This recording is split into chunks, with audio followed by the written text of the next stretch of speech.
আমি ডক্টর হুমায়রা বিনতে নাসির। আমি আজকে শুরু করছি এক্সিস মেডিকেল স্কুল আয়োজিত ফাইনাল প্রফ পরীক্ষার্থীদের জন্য গাইনোকোলজি রিভিউ ক্লাস 2। আজকে আমার topic symptoms of gynaecological disease, ectopic pregnancy and gestational trophoblastic disease. আর গতদিন আমি আলোচনা করেছিলাম বেশ কয়েকটি বিষয় নিয়ে। তো গতদিন আমি ডিসমেনোরিয়াটা আসলে বলিনি, কিন্তু এটা মোটামুটি বেশ ইম্পর্টেন্ট এবং অনেক সময় এটা পরীক্ষায় রিটেনের জন্য তো আসি। দেখা যায় যে কার্ড কোয়েশ্চেনে ডিসমেনোরিয়া অবশ্যই থাকে। এছাড়া টিচাররাও বিভিন্নভাবে চলে যেতে পারে এবং সবচেয়ে বড় কথা যে ডিসমেনোরিয়া কিন্তু খুবই কমন। মানে আমাদেরকে পড়তে যে হবে, আমরা যে পড়াশোনা করি তার আসল উদ্দেশ্য কিন্তু কেবলমাত্র পাশ করা না। আমরা ডাক্তার হতে যাচ্ছি, সো আসলে মানে এটা বাস্তবে আমরা কতটুকু কাজ করতে পারবো, রোগীদের কতটা সাহায্য হবে সেটাও কিন্তু ইম্পর্টেন্ট। সো এই জন্য ডিসমেনোরিয়াটা অবশ্যই জানতে হবে। আচ্ছা, তো ডিসমেনোরিয়া আমরা যদি এক কথায় বলি, ডিসমেনোরিয়া, ডিস শব্দের অর্থ যে কোনো কিছু অ্যাবনর্মাল বোঝায়। তাহলে ডিসমেনোরিয়ার মানে আমরা যদি শুধু বাংলায় বোঝাই তাহলে হচ্ছে পেইনফুল মেনস্ট্রুয়েশন।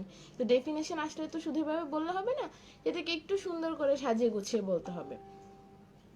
ঠিক আছে, তো হচ্ছে ডিসমেনোরিয়া ডেফিনেশনটা যদি আমরা বলতে চাই তাহলে বলবো যে painful menstruation of sufficient magnitude so as to incapacitate day to day activity. তার মানে কি যে পেইনফুল মেনস্ট্রুয়েশন হচ্ছে এবং এটা এত বেশি যে নর্মাল যে ডে টু ডে অ্যাক্টিভিটি সেটা করা সম্ভব হয় না। তো এটার কজ যদি আমরা বলতে চাই তাহলে আসলে একটু সুন্দর করে যদি আমরা বলি যে এখানে কিন্তু কিছু টাইপস আছে। টাইপসের মধ্যে প্রাইমারি অ্যান্ড সেকেন্ডারি এভাবে করে ভাগ করা হয়। প্রাইমারি যেটা মানে কি, সেটা হচ্ছে যে এখানে ডিসমেনোরিয়া থাকবে কিন্তু সেভাবে কোনো আমরা আসলে পেলভিক প্যাথোলজি তেমনভাবে খুঁজে পাবো না। আর সেকেন্ডারি ডিসমেনোরিয়া মানে হচ্ছে কি যেখানে কোনো একটা পেলভিক প্যাথোলজি থাকবে। আচ্ছা, এখন আমি যদি বলি যে প্রাইমারি ডিসমেনোরিয়ার কজ কি, তাহলে হচ্ছে যে দেখা যায় বেশিরভাগ সময় এটা আসলে ফাংশনাল কজ থাকে। তো ওভাবে বলতে গেলে প্রথমে আসে যে বিহেভিয়ারাল অ্যান্ড সাইকোলজিক্যাল ফ্যাক্টরস, যেমন tension and anxiety during adolescence. আচ্ছা, অ্যাডোলেসেন্স পিরিয়ডটা আসলে মোটামুটি সবার জন্যই একটু খুব কঠিন একটা সময়। কারণ কি যে দেখা যায় যে এই সময় নিজের মধ্যে এত একটা চেঞ্জ আসে যেটা নিয়ে সবাই খুব অড়িয়ে থাকে। তো এই জন্য আসলে তখন ওই টেনশনের জন্য আমাদের হরমোনাল ফাংশনগুলো অ্যাক্টিভিটির জন্য সব কিছু মিলিয়ে ডিসমেনোরিয়া হতে পারে। তাছাড়া থাকে লোয়ার পেইন থ্রেশহোল্ড। আমরা দেখেছি তাই না যে অনেককে হচ্ছে ইনজেকশনের সিরিঞ্জ দেখলেই ভয়ে কান্নাকাটি শুরু করে দেয়, আবার অনেকে অনেক ব্যথা চুপ করে বসে থাকে। তো এরকমই দেখা যায় যে অনেকের একটু ব্যথাতেই খুব বেশি ব্যথা হচ্ছে এরকম মনে হয়। এছাড়া আছে যে কাজ ভালো লাগতেছে না বা বাসায় বসে থাকতে ভালো লাগতেছে না, তখনও দেখা যায় যে ডিসমেনোরিয়া হয়। Unsatisfied sex urge, fear or loss of employment, anxiety over examinations, এসব কারণে হয়। এছাড়া তোমার হতে পারে muscular incoordination and uterine hyperactivity. যেহেতু আলটিমেটলি ইউটেরাইন কন্ট্রাকশন হয় মেনস্ট্রুয়েশনের সময়, তো যদি কোনো কারণে সেটা বেশি হয় তখন স্বাভাবিকভাবে ব্যথা হবে। Hormonal imbalance and excessive prostaglandin. আমরা গতকালকে বলেছিলাম যে প্রোস্টাগ্ল্যান্ডিন কী করে, সেটা হচ্ছে কনস্ট্রিকশন অফ স্পাইরাল আর্টারি, একটা মাসেল স্পাজম করে, তো সেই কারণে ব্যথা হয়। এখন যদি প্রোস্টাগ্ল্যান্ডিনটা বেশি সিক্রেশন হয় তো স্বাভাবিকভাবেই আমার ব্যথাটাও বেশি হবে। আদার ফ্যাক্টর যেমন higher circulating vasopressin, platelet activating factor. আচ্ছা, ভেসোপ্রেসিন কি করে? ভেসোপ্রেসিন হচ্ছে যে ইউটেরাইন কন্ট্রাকশনটা বাড়ায়, এতে করে ব্লাড ফ্লো টু ইউটেরাসটা কমে যায়। তখন যেটা হয় যে রিলেটিভ একটা ইস্কেমিয়া তৈরি হয় এবং আলটিমেটলি ডিসমেনোরিয়াটা হয় বেশি। এখন একটা অল্প বয়স্ক মেয়ে আসলো, মা আসলো, মেয়েকে নিয়ে খুবই টেনশন সবাই যে কি ব্যাপার, মেয়ের কিছুদিন আগেই মেনস্ট্রুয়েশন শুরু হলো এবং এখন তার প্রচণ্ড ব্যথা, সে কান্নাকাটি করে, সে স্কুলে যেতে চায় না, এরকম একটা অবস্থা। তখন আমরা কি করব? তখন আমরা হচ্ছে হিস্ট্রি থেকে যাব। দেখা যায় যে বেশিরভাগ সময় হিস্ট্রি এরকমই থাকে যে নতুন নতুন চেঞ্জ, সে সব কিছু মিলে অ্যাডজাস্ট করতে পারতেছে না, ব্যথা হচ্ছে। তারপরে আমরা হচ্ছে এবার তার সিমটমের দিকে একটু মনোযোগ দিব, বয়সটা দেখব যে সাধারণত অ্যাডোলেসেন্স পিরিয়ডের দিকে থাকে। আর এরপরে যদি আমি সিমটমে আসি, যে প্রথম সিমটমটাই থাকে আমার পেইন। পেইনের ক্ষেত্রে আমরা জানি কি যে সবসময় পেইন ডেসক্রাইব করতে হলে আমাদের মাথায় আসে সক্রেটিস। তো ওভাবে যদি আমি যাই, সক্রেটিসের সবগুলো হয়তো এখানে আসবে না, সাইট আসতে পারে যে একটু লোয়ার অ্যাবডোমিনাল পেইন, হাইপোগ্যাস্ট্রিয়াম রিজনে ব্যথা থাকবে। তারপরে অনসেট যদি আমি বলি যে সাধারণত মেনস্ট্রুয়েশনের কিছুক্ষণ আগে বা কয়েক ঘন্টা আগে, কারো কারো ক্ষেত্রে 1-2 দিন আগেও শুরু হয়। আবার কারো কারোর ক্ষেত্রে মেনস্ট্রুয়েশন হওয়ার পরেও ব্যথা শুরু হয়। এছাড়া তোমার এরপরে যদি আসি যে ক্যারেক্টার, সাধারণত এটা একটা স্পাজমোডিক অথবা কলিকি পেইন হয়। তারপরে রেডিয়েশন, এটা হচ্ছে in front and inner aspects of থাইয়ে রেডিয়েশন করে। আর রিলিফ দেখা যায় যে আস্তে আস্তে হচ্ছে যে যখন মেনস্ট্রুয়াল ফ্লোটা প্রপারলি এস্টাবলিশ হয়ে যায় তখন আসলে ডিসমেনোরিয়াটা বেশিরভাগ ক্ষেত্রেই চলে যায়। এরপর আমি দেখবো যে পেশেন্টের কোনো সিস্টেমিক ডিসকমফোর্ট আছে কিনা, যেমন নাউসিয়া, ভমিটিং, ফ্যাটিক, ডায়রিয়া, হেডেক এগুলো আছে কিনা, কোনো ভেসোমোটর চেঞ্জেস আছে কিনা, যেমন প্যালার থাকতে পারে, কোল্ড সোয়েটিং, অনেকে আবার ভয়ে দেখা যায় যে সিনকোপাল অ্যাটাকও হয়ে যেতে পারে। এগুলো একটু রেয়ার কেস, সবসময় হয় না। আর এটা যে ফাংশনাল বুঝবো কিভাবে, আমি যখন অ্যাবডোমিনাল অথবা পেলভিক এক্সামিনেশন করব তখন কিন্তু আমি কোনো কিছু পাবো না, মানে একদম সিগনিফিক্যান্ট কোনো চেঞ্জ থাকে না। এখন তারপর যেহেতু এটা একটা সমস্যাই, সো আমরা হচ্ছে আলট্রাসোনোগ্রাম করতে দিতে পারি। করে এটাও কিন্তু আসলে মানে একটা ইম্পর্টেন্ট ইস্যু যে আমি আলট্রাসোনোগ্রাম করে আমি পেশেন্টকে এটা দেখাতে হবে যে দেখেন এটা কিন্তু কোনো সমস্যা না, কিছু কিন্তু আসে নাই, এটাও একটা ইম্পর্টেন্ট। তো তারপর আমরা ট্রিটমেন্ট দিব, আমরা হচ্ছে জেনারেল ট্রিটমেন্ট দিয়ে স্টার্ট করব। প্রথমে আমরা হচ্ছে অবশ্যই আমার এখানে কাউন্সেলিং লাগবে। তারপর আমার এনভায়রনমেন্টাল ফ্যাক্টরগুলো আমার দূর করার চেষ্টা করতে হবে। সে কোনো কিছু নিয়ে অ্যাংজাইটিতে থাকলে সে অ্যাংজাইটিটা দূর করার চেষ্টা করতে হবে, তাকে বোঝাবো। বা পেশেন্টের প্যারেন্টের ক্ষেত্রেও এই ক্ষেত্রে দেখা যায় যে অ্যাডোলেসেন্স পিরিয়ডে যদি হয় তো তার বাবা মার কাউন্সেলিং করাটা অনেক ইম্পর্ট্যান্ট। তারপর তাকে আমরা রেগুলার ফিজিক্যাল এক্সারসাইজ করতে বলবো। অনেকে আছে যে ভয়ে প্রথম মানে বিছানা ছেড়ে উঠতে চায় না, তো এরকম যাতে না হয় সেটা হচ্ছে আমাদের বলতে হবে যে না, তুমি নর্মাল অ্যাক্টিভিটি করবা, হাঁটা চলা যেরকম করতেছো, টুকটাক কাজ করা, স্কুলে যাওয়া, পড়াশোনা করা, সবই টুকটাক করবা, একটু রেস্টের মধ্যে থাকতে হবে অবশ্যই।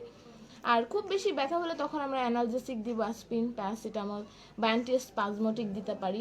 এখন কিছু নিউয়ার NSAIDs আছে, non steroidal anti inflammatory drugs, আমরা সেগুলোও দিতে পারি। বাট আমরা আসলে ক্লিনিক্যালি প্র্যাকটিস করি যেটা মেফানামিক অ্যাসিডটা প্রচুর দিই ডিসমেনোরিয়াতে। আর এরপর আমরা হরমোনাল থেরাপিতে যেতে পারি, যেমন হচ্ছে আমরা কম্বাইন্ড ওরাল কন্ট্রাসেপটিভ পিল দিতে পারি। এটা হচ্ছে আমরা সাইকেলের 5তম দিন থেকে শুরু করে 25তম দিনে আমরা দিব, প্রতি রাতে একটা করে, এবং এটা আমরা যদি মোটামুটিভাবে 3 সাইকেল অথবা 6 সাইকেল কন্টিনিউ করতে পারি। আর এরপরও যদি হচ্ছে আসলে দেখা যায় অনেকের সমস্যাটা খুব বেশি থাকে, তখন এরপরেও যদি আসলে না হয়, ভালো না হয়। আর ডিসমেনোরিয়া এটা ঠিক যে বেশিরভাগ সময় অ্যাডোলেসেন্স পিরিয়ডেও হয়, কিন্তু অনেক সময় আরও অনেক বড় মানুষেরও হতে পারে। তখন আমরা আর কিছু সার্জিক্যাল প্রসিডিউরে যেতে পারি। যেমন এটা জাস্ট জেনে রাখো, এটা আসলে এভাবে তেমন করা হয় না, বাট জেনে রাখো যেহেতু আছে বইয়ে। সেটা হচ্ছে আমরা করি লুনা, মানে কি সেটা হচ্ছে laparoscopic uterine nerve ablation, and হচ্ছে LPSN মানে হচ্ছে ল্যাপারোস্কোপিক প্রিস্যাক্রাল নিউরেক্টমি, এই দুটা করা হয়। আচ্ছা, এরপরে যেটা আসতেছে যে যেটা আসলে বেশি কমন সেটা হচ্ছে সেকেন্ডারি ডিসমেনোরিয়া। বলে দিয়েছিলাম প্রথমেই যে সেকেন্ডারি ডিসমেনোরিয়া মানে হচ্ছে ডিসমেনোরিয়া থাকবে in presence of any pelvic pathology. তার মানে হচ্ছে কি, তখন তোমার এখানে থাকবে, যেমন আমরা হচ্ছে জানি যে এন্ডোমেট্রিওসিস খুবই কমন ডিসমেনোরিয়া। এছাড়া তোমার থাকতে পারে pelvic inflammatory diseases, then adenomyosis, fibroid uterus, তারপর অনেকের ক্ষেত্রে intrauterine copper disease as a contraceptive দেওয়া হয়, ওদেরও দেখা যায় যে অনেক সময় এই জন্য অনেক ডিসমেনোরিয়া থাকে।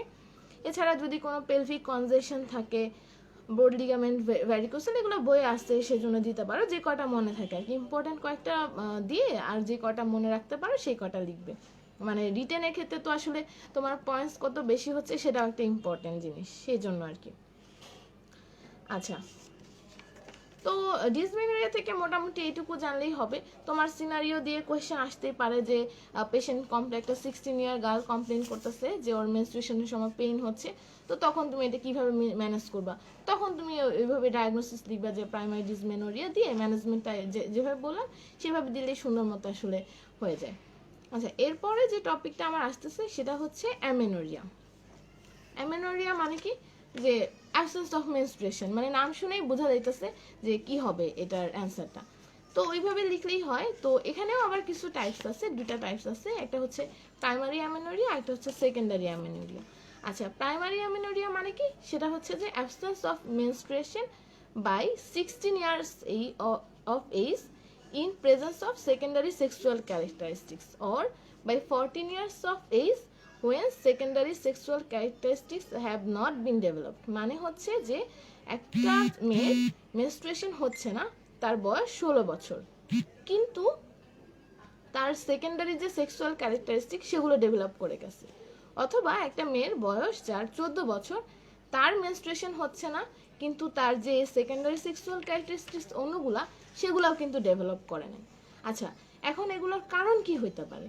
মানে প্রাইমারি অ্যামেনোরিয়ার কারণ কি, সেকেন্ডারি অ্যামেনোরিয়ার কারণ কি, সেটা যদি আমি যাই, তো আমি প্রথমে তোমাদেরকে আসলে একটা ফিগার দেখায় সেটা দিয়ে বোঝাই। আমরা জানি যে তোমার এই মেনস্ট্রুয়েশন এই প্রসেসটা যে হচ্ছে কেন হচ্ছে, কারণ পিউবার্টির সময় আমাদের হাইপোথ্যালামো পিটুইটারি ওভারিয়ান এক্সিস একটা ডেভেলপ হয়, এবং সেখান থেকে আসলে আমরা কিভাবে মেনস্ট্রুয়েশন হয় সেটা আমরা গতদিন পড়েছিলাম। এখন সেই পাথওয়েটা যদি আমি দেখাই, দত্তে তোমার হচ্ছে পেজ নাম্বার 370, এখানে হচ্ছে আমি জানি না আসলে দেখা যাচ্ছে কিনা, তোমরা পড়ার সময় এই ফিগারটা একটু যদি দেখে পড়ো তাহলে খুব সুবিধা হবে। এই ফিগারটা, এটা তো এই ফিগারটার মধ্যে আমি যেটা দেখা যাচ্ছে না সম্ভবত, যেটা হচ্ছে যে প্রথমে আমার থাকে হাইপোথ্যালামাস থেকে আমার গোনাডোট্রপিন রিলিজিং হরমোনগুলো আসে, অ্যান্টেরিয়র পিটুইটারিতে কাজ করলে সেখান থেকে আমার গোনাডোট্রপিনগুলো রিলিজ হয়, যেটা হচ্ছে follicle stimulating hormone and luteinizing hormone for ovary. আর পিটুইটারি থেকে আরও অনেক হরমোনও আসে, যেমন থাইরয়েডে আসে টিএসএইচ, তারপর অ্যাড্রেনাল কর্টেক্সের জন্য আসে এসিটিএইচ। তো আর তারপরে সেটা কি এফএসএইচ এলএইচ আসলো ওভারিতে, তারপর পুরা ফিমেল জেনিটাল ট্র্যাক্ট সবগুলা মিলে ফাংশন করে আলটিমেটলি আমার পুরো প্রসেসটা মেনটেন হয়। এখন আমি যদি বলি অ্যামেনোরিয়া মানে মেনস্ট্রুয়েশন হচ্ছে না, তার মানে পুরা পাথওয়েটার কোথাও একটা সমস্যা আছে। যেমন আমি যদি শুরু করি, এই ক্ষেত্রে আমার কিন্তু শুরু করতে হবে একদম উপর থেকে। তো উপর থেকে শুরু করলে আমার প্রথমে আসে হাইপোথ্যালামাস পিটুইটারি। তো এখানে আমার কি হইতে পারে, দুইটা টার্ম এখানে মনে রাখতে হবে। একটা হচ্ছে হাইপোগোনাডোট্রপিক হাইপোগোনাডিজম, আরেকটা মনে রাখতে হবে হাইপার গোনাডোট্রপিক হাইপোগোনাডিজম। আচ্ছা, এখন হচ্ছে গোনাডোট্রপিক, তার মানে কি ওই যে গোনাডোট্রপিন হরমোন, তার মানে আমার হাইপোথ্যালামাস পিটুইটারি এই রিজিয়নটা সমস্যা। আর গোনাডিজম হাইপোগোনাডিজম মানে হচ্ছে আমার যে ওভারি থেকে যে হরমোন আসতেছে সেটা সমস্যা। হাইপো মানে আমরা তো জানি যে কম। আচ্ছা, এখন হাইপোগোনাডোট্রপিক হাইপোগোনাডিজম, এটা তোমার কোন এটা কেন, মানে দুটার মধ্যে নামের কেন ডিফারেন্স হইলো বা মেকানিজমটা কি? আচ্ছা, হাইপোগোনাডোট্রপিক হাইপোগোনাডিজম মানে কি হয়, যে এখানে তোমার একটা নেগেটিভ ফিডব্যাক তৈরি হয়, একটা তোমার হচ্ছে যে সেন্সিটিভিটি টু হাইপোথ্যালামাসটা কমে যায়। কেন কমে যায়? ধরো যে অনেকে আছে কি যে একটা সাইকোলজিক্যাল কন্ডিশন, যেমন হচ্ছে অ্যানোরেক্সিয়া নার্ভোসা, বা কেউ যদি খুব বেশি এক্সেসিভ এক্সারসাইজ করে বা স্ট্রেসে থাকে, অ্যাংজাইটিতে থাকে, তখন যেটা হয় হাইপোথ্যালামাসে সেন্সিটিভিটি সেটা হচ্ছে কমে যায়। কমে গেলে তখন কি হয়, তোমার যে gonadotropin releasing hormone FSH LH সেটা সিক্রেশনটা কিন্তু কমে যায়। তাহলে কি হলো, আমার এখানে গোনাডোট্রপিন হরমোন কম সিক্রেশন হচ্ছে। আর ওদিক দিয়ে আমার ওভারিতেও আমার কি হচ্ছে তখন, যে ইস্ট্রোজেনটা কম তৈরি হইতেছে, মানে ওভারির যে হরমোন, তাহলে হাইপোগোনাডিজম। এটা তাহলে হাইপোগোনাডোট্রপিক হাইপোগোনাডিজম। তাহলে এটা কি কারণে হতে পারে যে ডিলেট পিউবার্টি, তারপর হচ্ছে হাইপোথ্যালামাস এবং পিটুইটারিতে যদি কোনো ডিসফাংশন থাকে, যেমন stress, weight loss, anorexia nervosa, excessive exercise, এবং সবচেয়ে বড় কথা যেটা, যে একটা ডিজিজে কিন্তু এটা হইতে পারে, সেটা কি ক্রনিক ইনফেকশন, যেটা হচ্ছে টিউবারকিউলোসিস। আচ্ছা, তারপরে আর থাকতে পারে একটা সিনড্রোম, ক্যালম্যান সিনড্রোম, আর হচ্ছে সেন্ট্রাল নার্ভাস সিস্টেম টিউমার, যেটা হচ্ছে ক্র্যানিওফ্যারিঞ্জিওমা। আচ্ছা, ক্যালম্যান সিনড্রোম মানে কি? আমরা জানি সিনড্রোম মানে হচ্ছে যে 2-3টা সমস্যার একসাথে যদি থাকে তাহলে আমরা সিনড্রোম বলি। তো ক্যালম্যান সিনড্রোমে যেটা হয় যে তোমার এখানে কিছু হরমোন আসলে প্রোডাকশন হয় না, সো আলটিমেটলি সেজন্য এখানে হাইপোগোনাডিজমও থাকে, আবার অ্যামেনোরিয়া থাকে, সাথে হচ্ছে ওদের একটু স্মেল সেন্সেশনটা ইম্পেয়ার থাকে। এবার আসি হাইপার গোনাডোট্রপিক হাইপোগোনাডিজম। এখানে আমি কি বললাম, যে তো এখানে যেটা হয় যে নেগেটিভ ফিডব্যাক তৈরি হয় হাইপোথ্যালামাসে। নেগেটিভ ফিডব্যাক তৈরি হওয়ার জন্য যেটা হয় যে আমার গোনাডোট্রপিন বা মানে এফএসএইচ এলএস খুব বেশি করে তৈরি হতে থাকে। আর ওইদিকে আমার ওভারিতে কোনো একটা সমস্যা আছে, সেই কারণে আমার দেখা যায় কি ওভারি থেকে ইস্ট্রোজেন আসে না। তাহলে নেগেটিভ ফিডব্যাকের জন্য গোনাডোট্রপিন রিলিজ হচ্ছে বেশি, তাহলে আমার হাইপার গোনাডোট্রপিক হচ্ছে, আর এদিক থেকে ওভারিতে আমার হরমোন তৈরি হচ্ছে না, সো হাইপোগোনাডিজম। কি ব্যাপার, যেমন হচ্ছে primary ovarian failure, resistant ovarian syndrome, galactosemia, এবং হচ্ছে একটা এনজাইম ডেফিসিয়েন্সি যেটা হচ্ছে 17 আলফা হাইড্রোক্সিলেজ অথবা 17 আলফা ডিহাইড্রোজেনাস। এটার ব্যাপারটা কি যে এই এনজাইমটা তোমার হচ্ছে অ্যান্ড্রোজেন থেকে ইস্ট্রোজেন তৈরি হয়, একটা মেকানিজম আছে, একটা পাথওয়ে আছে, তো এখানে এটা হেল্প করে। যদি এটা না থাকে আলটিমেটলি ইস্ট্রোজেনও তো আমার তাহলে তৈরি হবে না যদি ডেফিসিয়েন্সি থাকে, তো আলটিমেটলি এই কারণে আমার হাইপোগোনাডিজমটা হয়। এরপরে যদি আমি পরের স্টেপটাতে আসি যে অ্যাবনর্মাল ক্রোমোজোমাল প্যাটার্ন, আমরা জানি, আমরা নাম জানি সবাই, যা টার্নার সিনড্রোম, তারপর হচ্ছে পিউর গোনাডাল ডিসজেনেসিস অথবা অ্যান্ড্রোজেন ইনসেন্সিটিভিটি সিনড্রোম, যেটা হচ্ছে টেস্টিকুলার ফেমিনাইজেশন হয়। এইসব ক্ষেত্রে দেখা যায় যে আমার একটা হয় মানে ওই হাইপোগোনাডোট্রপিক বা হাইপোগোনাডিজম এগুলাই আসলে থাকে, সব মিলে ওদের অ্যামেনোরিয়া হয়। আর এরপরে আমার পরে যেই মানে আসে জেনিটাল ট্র্যাক্ট। এখন এখানেও সমস্যা থাকতে পারে, আমার কি ইমপারফোরেট হাইমান, মানে আমার মেনস্ট্রুয়েশন হচ্ছে ঠিকই কিন্তু সেটা বের হওয়ার উপায় নেই, কিন্তু পেশেন্ট তো কমপ্লেন করবে যে মেনস্ট্রুয়েশন হচ্ছে না, সে তখন ইমপারফোরেট হাইমেন। তারপর যদি হচ্ছে কোনো একটা সেপ্টাম থাকে ভ্যাজাইনার মুখে ওপেনিংয়ে, ট্রান্সভার্স ভ্যাজাইনাল সেপ্টাম তৈরি হলো না ভ্যাজাইনা অথবা সার্ভিক্স, আমরা যেটা পড়েছিলাম যে মুলেরিয়ান কিছু অ্যানোমালিস থাকে সেখানে, অথবা যদি হচ্ছে তৈরি হলে কিন্তু অনেক ন্যারো থাকে, অ্যাট্রিশিয়া যদি থাকে, অ্যাবসেন্স অফ ইউটেরাস, এরকম কিছু। এরপরে আসে আমি বলছিলাম আরও দুইটা অর্গান, থাইরয়েড আর একটা হচ্ছে অ্যাডেনাল কর্টেক্স। তো এদের হরমোনে যেমন থাইরয়েডে হাইপোথাইরয়েডিজম হতে পারে। থাইরয়েডের ব্যাপারটা কি, আমরা জানি যে থাইরয়েডের হরমোন বডির জন্য খুবই ইম্পর্টেন্ট। থাইরয়েড কিন্তু একটা লাইফ সেভিং হরমোনটা লাইফ সেভিং হরমোন, মানে তুমি বডিতে স্প্লিন ছাড়া বাঁচতে পারো কিন্তু থাইরয়েড ছাড়া বাঁচতে পারো না। কেন? কারণ থাইরয়েড হরমোনের কাজ অলমোস্ট বডিতে প্রতিটা জিনিসের ওপরে আছে। তো এই জন্য দেখা যায় যে থাইরয়েড হরমোন কি করে, একটা কাজ হচ্ছে যে মেটাবলিজমে হেল্প করে, ও কিন্তু অন্যান্য হরমোনগুলোরও মেটাবলিজম করে। তো থাইরয়েড হরমোন না থাকলে দেখা যায় যে এই যে বাকি হরমোনগুলো, সেক্স হরমোনগুলোর মেটাবলিজম একটু সমস্যা হতে পারে, আবার অনেক সময় দেখা যায় যে প্রোল্যাকটিন লেভেলটা কমে যায়, সবকিছু মিলে অ্যামেনোরিয়া হয়। তো বাচ্চাদের ক্ষেত্রে এটা দেখা যায় যে ক্রেটিনিজম তৈরি করতে পারে। আবার অ্যাড্রেনাল গ্ল্যান্ডের ক্ষেত্রে অ্যাড্রেনোজেনিটাল সিনড্রোম অথবা কনজেনিটাল অ্যাড্রেনাল হাইপারপ্লেসিয়া ওটা হয়। ওইটা হইলেও আমি যে একটু আগে বললাম যে 17 আলফা হাইড্রোক্সিলেজ ডেফিসিয়েন্সি, 21 হাইড্রোক্সিলেজ ডেফিসিয়েন্সি এগুলো থাকে। তো এগুলো অনেক আছে দত্তে সবই, কিন্তু এগুলো আসলে এমবিবিএস লেভেলে এত বেশি একটা লাগে না। তারপর মেটাবলিক ডিসঅর্ডার থাকতে পারে, যেমন জুভেনাইল ডায়াবেটিস, মানে বাচ্চাদের যে ডায়াবেটিসটা হয়। এরপর কিছু সিস্টেমিক কিছু অ্যাবনর্মালিটিস থাকতে পারে, যেমন হচ্ছে ম্যালনিউট্রিশন, তারপর অ্যানিমিয়া, ওয়েট লস, টিউবারকুলোসিস তো আগে বললাম সেটাই। তো অ্যামিনোরিয়া নিয়ে যদি একটা ইয়ং গার্ল সাধারণত আসবে, বাবা মা খুব ওরিড, একই ব্যাপার যে মেয়ের তো বয়স হয়ে গেল 15-16 কিন্তু মেয়ের এখনো মেনস্ট্রুয়েশন হচ্ছে না, তো এই ক্ষেত্রে আমরা কি করতে পারি। তো এখানে প্রথমে আমি হিস্ট্রি নিব যে আসলেই ওর অ্যামিনোরিয়া কি না, তো সেটা আমরা জানবো যে বয়স কত বা সব কিছু ওরকমভাবে নিব। আবার অনেক সময় দেখা যায় কি যে ফ্যামিলিরও একটা ব্যাপার থাকে যে ফ্যামিলি ওয়াইজ সবারই হচ্ছে একটু মেনস্ট্রুয়েশনটা একটু পরেই শুরু হয়, তো সেরকম কিছু কিনা সেটা আমরা ইভ্যালুয়েট করতে হবে। তারপর কোনো মেডিকেল ডিজিজ আছে কিনা, যেমন যে বললাম জুভেনাইল ডায়াবেটিস, টিউবারকুলোসিস এগুলো আছে কিনা, বা অনেক সময় আনডায়াগনোস থাকতে পারে, তখন হচ্ছে ফ্যামিলি হিস্ট্রি শুনবো যে ফ্যামিলির কারো আছে কিনা।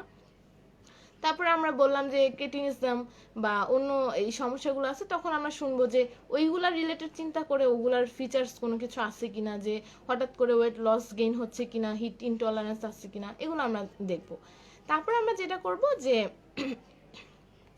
আমরা হচ্ছে সিমটম শুনবো, বলবে যে 16 বছর বয়স অথচ এখন পর্যন্ত ওর মেনস্ট্রুয়েশন হয়নি। তারপর হচ্ছে কারো কারো হচ্ছে সাইক্লিক্যাল একটা লোয়ার অ্যাবডোমিনাল পেইন থাকবে, যেমন ওই যে ইমপারফোরেট হাইমেন হলে ওর মেনস্ট্রুয়েশন হচ্ছে ঠিকই কিন্তু সেটা আমার একটা মানে অবস্ট্রাকশন থাকার জন্য সেটা আমার বাইরে বেরিয়ে আসতে পারছে না, তো ওর তো সাইক্লিক্যাল লোয়ার অ্যাবডোমিনাল পেইন থাকবে। তারপর দেখা যায় অনেক সময় আমি একটু পরে বলবো যে কিভাবে সেটা হয়, যে ওর একটা লোয়ার অ্যাবডোমিনাল লাম্প ফর্ম হতে পারে। আর যদি টার্নার সিনড্রোম বা এই ধরনের কোনো সমস্যা থাকে তখন দেখা যায় যে তার অন্যান্য ওই টার্নার সিনড্রোমের ফিচারগুলোও থাকে, অ্যাবসেন্স অফ গ্রোথ ডেভেলপমেন্ট সেগুলোও থাকে। এরপর আমরা হচ্ছে জেনারেল কিছু এক্সামিনেশন করতে পারি। লোকাল এক্সামিনেশন আমরা দেখবো যে ওর আদার যে সেকেন্ডারি সেক্সুয়াল ক্যারেক্টারিস্টিক্সগুলো, থ্যালার্কি, পিউবার্কি, অ্যাডেনার্কি এগুলো আছে কিনা দেখবো। ব্রেস্ট ডেভেলপমেন্ট, তারপর এক্সটার্নাল জেনিটালিয়া, এটা আমরা দেখবো। যদি কোনো প্যাথোলজি থাকে তাহলে এটা হচ্ছে আমরা পেয়ে যাব। ইনভেস্টিগেশন আমরা এরকম সিবিসি, ইউরিন, আরএমই, রুটিন কিছু ইনভেস্টিগেশন পাঠাবো। অবশ্যই পাঠাতে হবে আমার থাইরয়েড দেখার জন্য, টিএসএইচ, তারপর হচ্ছে ব্লাড সুগার দেখতে হবে, জুভেনাল ডায়াবেটিস আছে কিনা সেই জন্য। লিপিড প্রোফাইল আমরা দেখতে পারি। অনেক সময় অবভিয়াস হলেও অনেকের মেনস্ট্রুয়েশন অ্যাবনর্মালিটিসগুলো হয়। তারপর আমরা কিছু স্পেশাল ইনভেস্টিগেশনে যেতে পারি। আমরা আল্ট্রাসোনোগ্রাম রুটিন করে দেখতে পারি, ল্যাপারোস্কোপি, সালপিঙ্গোগ্রাফি, ক্যারিওটাইপিং করাটা ইম্পর্টেন্ট, ক্যারিওটাইপিং করে দেখতে পারি। আর হচ্ছে সিটি স্ক্যান, এমআরআই আমরা করতে পারি, যে যদি আমরা ক্যানিওফ্যারেঞ্জিওমা সাসপেক্ট করি তখন সেই ক্ষেত্রে ট্রিটমেন্ট সেই রকম আমরা জেনারেল ট্রিটমেন্ট করব। প্রথমে আমরা হচ্ছে ওরকমভাবে পেশেন্টকে রিঅ্যাসিওর করব, তারপর হচ্ছে কাউন্সেলিং করব, তারপরে পেশেন্টের এনভায়রনমেন্ট কন্ট্রোল করব, এবং হচ্ছে নর্মাল যে হেলদি হাইজিন এসব মেনটেন করতে বলবো। আর তারপর আমরা স্পেসিফিক ট্রিটমেন্টে যাব। স্পেসিফিক ট্রিটমেন্টে যাওয়ার জন্য আমরা হচ্ছে যেটা করব, যদি কোনো পিটুইটারি কজ হয় তখন আমরা ওদেরকে গোনাডোট্রপিন রিলিজিং হরমোন অথবা গোনাডোট্রপিন সাপ্লিমেন্ট দিতে পারি। থাইরয়েড হলে আমরা অবশ্যই থাইরক্সিন ট্রিটমেন্ট দিব। আর সার্জিক্যাল ট্রিটমেন্ট, এটা মেনলি আমার যদি জেনিটাল ডিফেক্টগুলো থাকে, জেনিটাল ট্র্যাক ডিফেক্ট থাকে, যেমন ইমপারফোরেট হাইমান থাকলে ওটার জন্য ট্রিটমেন্ট দিতে হবে। যদি হচ্ছে আমার ভ্যাজানাল অ্যাট্রেসিয়া থাকে তখন আমার ভ্যাজানাল রিকনস্ট্রাকটিভ সার্জারিগুলো করতে পারি। আর সাপোর্টিভ ট্রিটমেন্ট যেটা দিতে হবে, যে ডায়াবেটিস থাকলে আমার তখন ওকে অ্যান্টি ডায়াবেটিক ট্রিটমেন্ট তো অবশ্যই দিতে হবে। আবার যদি ওর টিউবারকুলোসিস থাকে তখন আমাকে ওর অ্যান্টি টিউবারকুলার ড্রাগটা অ্যাড করতে হবে। আচ্ছা, এরপরে আসে আমার হচ্ছে সেকেন্ডারি অ্যামেনোরিয়া। মানে প্রাইমারি অ্যামেনোরিয়াতে মোটামুটি এটুকু বললে আসলে হয়। সেকেন্ডারি অ্যামেনোরিয়া আসতেছে, এটা কি? সেটা হচ্ছে absence of menstruation for 6 months of age, for 6 months or more in a woman in whom normal menstruation has been established। মানে একজন মহিলা যার কিনা নর্মাল মেনস্ট্রুয়েশন এস্টাবলিশ, মানে তার এর আগে আরো 2বার বা 3বার বা আরো কয়েকবার মাসিক নর্মাল হয়েছে, কিন্তু এখন তার 6 মাস বা তার বেশি সময় ধরে তার মাসিকটা হচ্ছে না। আচ্ছা, এখন এখানে একটা বিষয় আছে যে প্রাইমারি তো আমরা বললাম যে এটা তেমন কোনো আসলে দেখা গেল যে কি কি আছে, কিন্তু সেকেন্ডারি অ্যামেনোরিয়ার ক্ষেত্রে দেখা যায় যে এখানে কিন্তু ফিজিওলজিক্যালি হতে পারে। প্রাইমারিটা কিন্তু সোললি প্যাথোলজিক্যালি মোটামুটি ছিল, স্ট্রেসগুলো আসলে ওইগুলো তো ঠিক ফিজিওলজিক্যাল বলা যায় না। কিন্তু এখানে হয় যেটা প্রেগনেন্সি বা ল্যাকটেশন হইলে কিন্তু আমার অ্যামেনোরিয়া হবে, সেটা ফিজিওলজিক্যাল। আর প্যাথোলজিক্যাল কিছু আছে, সে একইভাবে আমরা চিন্তা করবো হাইপোথ্যালামাসের জন্য হতে পারে, একই আসলে ব্যাপারগুলো থাকে। হঠাৎ করে কারো তো পরে সমস্যা হতেই পারে। আবার অনেকের একটা কমন যে ওরাল যে কন্ট্রাসেপটিভ পিল খেলেও অনেকে দেখা যায় যে অ্যামেনোরিয়া হয়।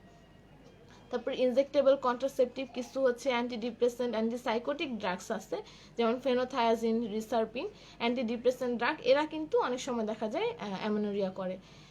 তারপরে পিটুইটারি কজ, এইখানে এবার যেটা আসে যে শিহান্স সিনড্রোম অথবা পিটুইটারি টিউমার। শিহান্স সিনড্রোমটা কি আমরা জানি যে অনেক সময় যেটা হয় যে অনেকে হয়তো তোমরা যারা একটু 5th ইয়ারে পড়াশোনা করেছো তারা একটা টার্ম জানবে, পোস্টপার্টাম হেমোরেজ। এটা কি? যেটা হয় যে ডেলিভারি হওয়ার পরে অনেক সময় অনেকের প্রচুর ব্লিডিং হয়। এটা অনেক কজ আছে, এটা আমরা ইনশাল্লাহ পরবর্তীতে জানবো। তো যখন অনেক পরিমাণে ব্লিডিং হয় তখন যেটা হয় যে পিটুইটারিতে ব্লাড ফ্লোটা সাডেন অনেকটা কমে যায়। তখন যেটা হয় যে পিটুইটারি ইনফেকশন হয়, হলে তখন পিটুইটারি যে হরমোনগুলো আছে সবগুলাই কিন্তু আর তৈরি হয় না, সবগুলা বন্ধ হওয়া বন্ধ মানে আর হরমোনগুলো আর কাজ করে না। তো তখন যেটা হয় যে একটা অ্যামেনোরিয়া হয় এবং এটাকে বলা হয় শিহান সিনড্রোম। এখানে এটা আসলে শিহান সিনড্রোমটা বুঝবো যেভাবে, বুঝবো যে পেশেন্ট কমপ্লেন করে যে দুধ আসতেছে না, মানে বাচ্চাকে যে সে দুধ খাওয়াচ্ছে, দুধের ওষুধ মানে সে কোনো দুধ পাচ্ছে না, তখন আসলে আরো ভালোভাবে ইভ্যালুয়েট করতে গেলে দেখা যায় যে পেশেন্ট একটা হিস্ট্রি দেয় যে তার এরকম ডেলিভারির পরে অনেক ব্লিডিং হয়েছিল, আলটিমেটলি সেটা কন্ট্রোল করা গেছে, কিন্তু পরবর্তীতে তার শিহান সিনড্রোম নিয়ে সে প্রেজেন্ট করে। তারপর পিটুইটারি পরে আসবে আমার ওভারিয়ান কজ, সে একই কজগুলো, যেমন premature ovarian failure, resistant ovarian syndrome, oophoritis যদি কোনো ইনফেকশন হয় ওভারিতে। এরপর যেটা হয় যে পোস্ট রেডিয়েশন অ্যান্ড কেমোথেরাপি, যদি হচ্ছে অনেক সময় দেখা যায় রেডিয়েশন মানে ক্যান্সারের জন্য রেডিওথেরাপি দেওয়া হলে তখন ওভারি একটু ডিসফাংশন হয়। আবার একটা কমন যেটা হচ্ছে যে পলিসিস্টিক ওভারিয়ান সিনড্রোম। আচ্ছা, আমরা গতদিন যেটা পড়েছিলাম সেটা হচ্ছে যে দেখেছিলাম যে যদি কোনো কারণে মেট্রোপ্যাথি হেমোরেজিকাতে দেখেছিলাম যে যদি তোমার ওভুলেশনটা না হয় তাহলে ওই ফলিকলটা একটা সিস্টের মতো হয়ে যায়। তো এইখানে যেটা হয় পলিসিস্টিক ওভারি সিনড্রোম মানে এখানে অনেকগুলো বিষয় আছে, এটা আমরা যখন পরে পড়বো তখন ইনশাআল্লাহ জানতে পারবো।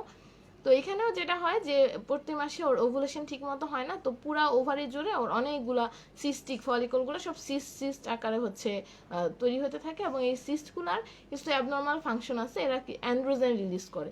তো অ্যান্ড্রোজেন রিলিজ করার জন্য হরমোনাল একটা ইমব্যালেন্স হয়, তো তখন ওদেরও হচ্ছে অ্যামেনোরিয়া থাকে।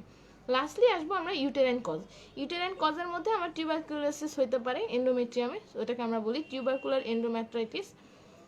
এছাড়া হতে পারে অ্যাশারম্যান সিনড্রোম। অ্যাশারম্যান সিনড্রোম কি, দেখা যায় যে অনেক সময় এদের হচ্ছে ইউটেরাইন একটা অ্যাশারম্যান সিনড্রোম, আরেকটা নাম আমরা বলি ইউটেরাইন সাইনেকিয়া, মানে একটা অ্যাডহেশন হয়ে যায় এন্ডোমেট্রিয়ামে। তো ওইখান থেকে তখন দেখা যায় যে এত মানে এন্ডোমেট্রিয়ামে আসলে অ্যাডহেশন হয়ে ওইখান থেকে কি আর শেডিং হবে, তো এই জন্য মেনস্ট্রুয়েশনটা হয় না। এটা কিন্তু আয়াট্রোজেনিক হয় অনেক সময়, ডাইলেটেশন অ্যান্ড কিউরেটাস প্রসিডিউর, যেটা ডিএনসি মোটামুটি সবাই শুনেছো। তো ওই ডিএনসি করার সময় অনেক সময় দেখা যায় কি যে খুব বেশি যদি কিউরেট করা হয়ে যায় তখন কিন্তু এরকম একটা মানে এই ইউটেরাইন সাইনিককে ডেভেলপ করে। পেশেন্ট হিস্ট্রি দেয় যে ডিএনসি করা হয়েছিল আমার কিছুদিন আগে, এরপর থেকে আমার তো আর মাসিক হয় না, তো তখন আমরা বুঝতে পারবো যে ইউটেরাইন সাইনিকে ডেভেলপ করলো কিনা, এরকম কিছু। আচ্ছা, এরপরে আমার পরের যে টপিকটা ছিল সেটা হচ্ছে সিমটমস অফ গাইনোকোলজিক্যাল ডিজিজেস। মানে এখানে বেশ অনেকগুলো সিমটম আছে। তো সবার প্রথমে আমি যেটা যদি শুরু করতে চাই যে আসে যেটা, সেটা হচ্ছে পেইন।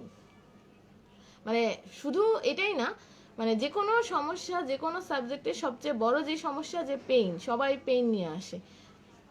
এখন এখানেও থাকে পেলভিক পেইন। এই কোয়েশ্চেনটা মোটামুটি ইম্পর্টেন্ট, বেশ কয়েকবার এসেছে ঢাকা বোর্ডে।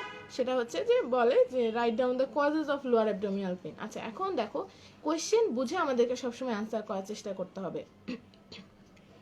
যদি আসে যে causes of lower abdominal pain বা, তাহলে কিন্তু অ্যান্সারটা একরকম হবে, অথবা অ্যাকিউট অ্যাবডোমিনাল পেইন। আর যদি এরকম আসে যে কজেস অফ গাইনোকোলজিক্যাল, মানে common gynaecological cases of acute abdomen, তখন কিন্তু কোশ্চেনে অ্যান্সার ডিফারেন্ট হবে।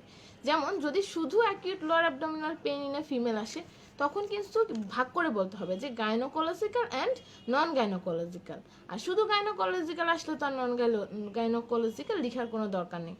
গাইনোকোলজিক্যাল আসলে এখন এটা খুবই ইম্পর্টেন্ট যে একটা মেয়ে, সে যে এজেরই মানে ম্যারিড হোক বা আনম্যারিড হোক, যদি রিপ্রোডাক্টিভ এজে থাকে, অ্যাকিউট অ্যাবডোমেন নিয়ে আসি, সবার প্রথমে আমার চিন্তা করতে হবে একটোপিক প্রেগন্যান্সি।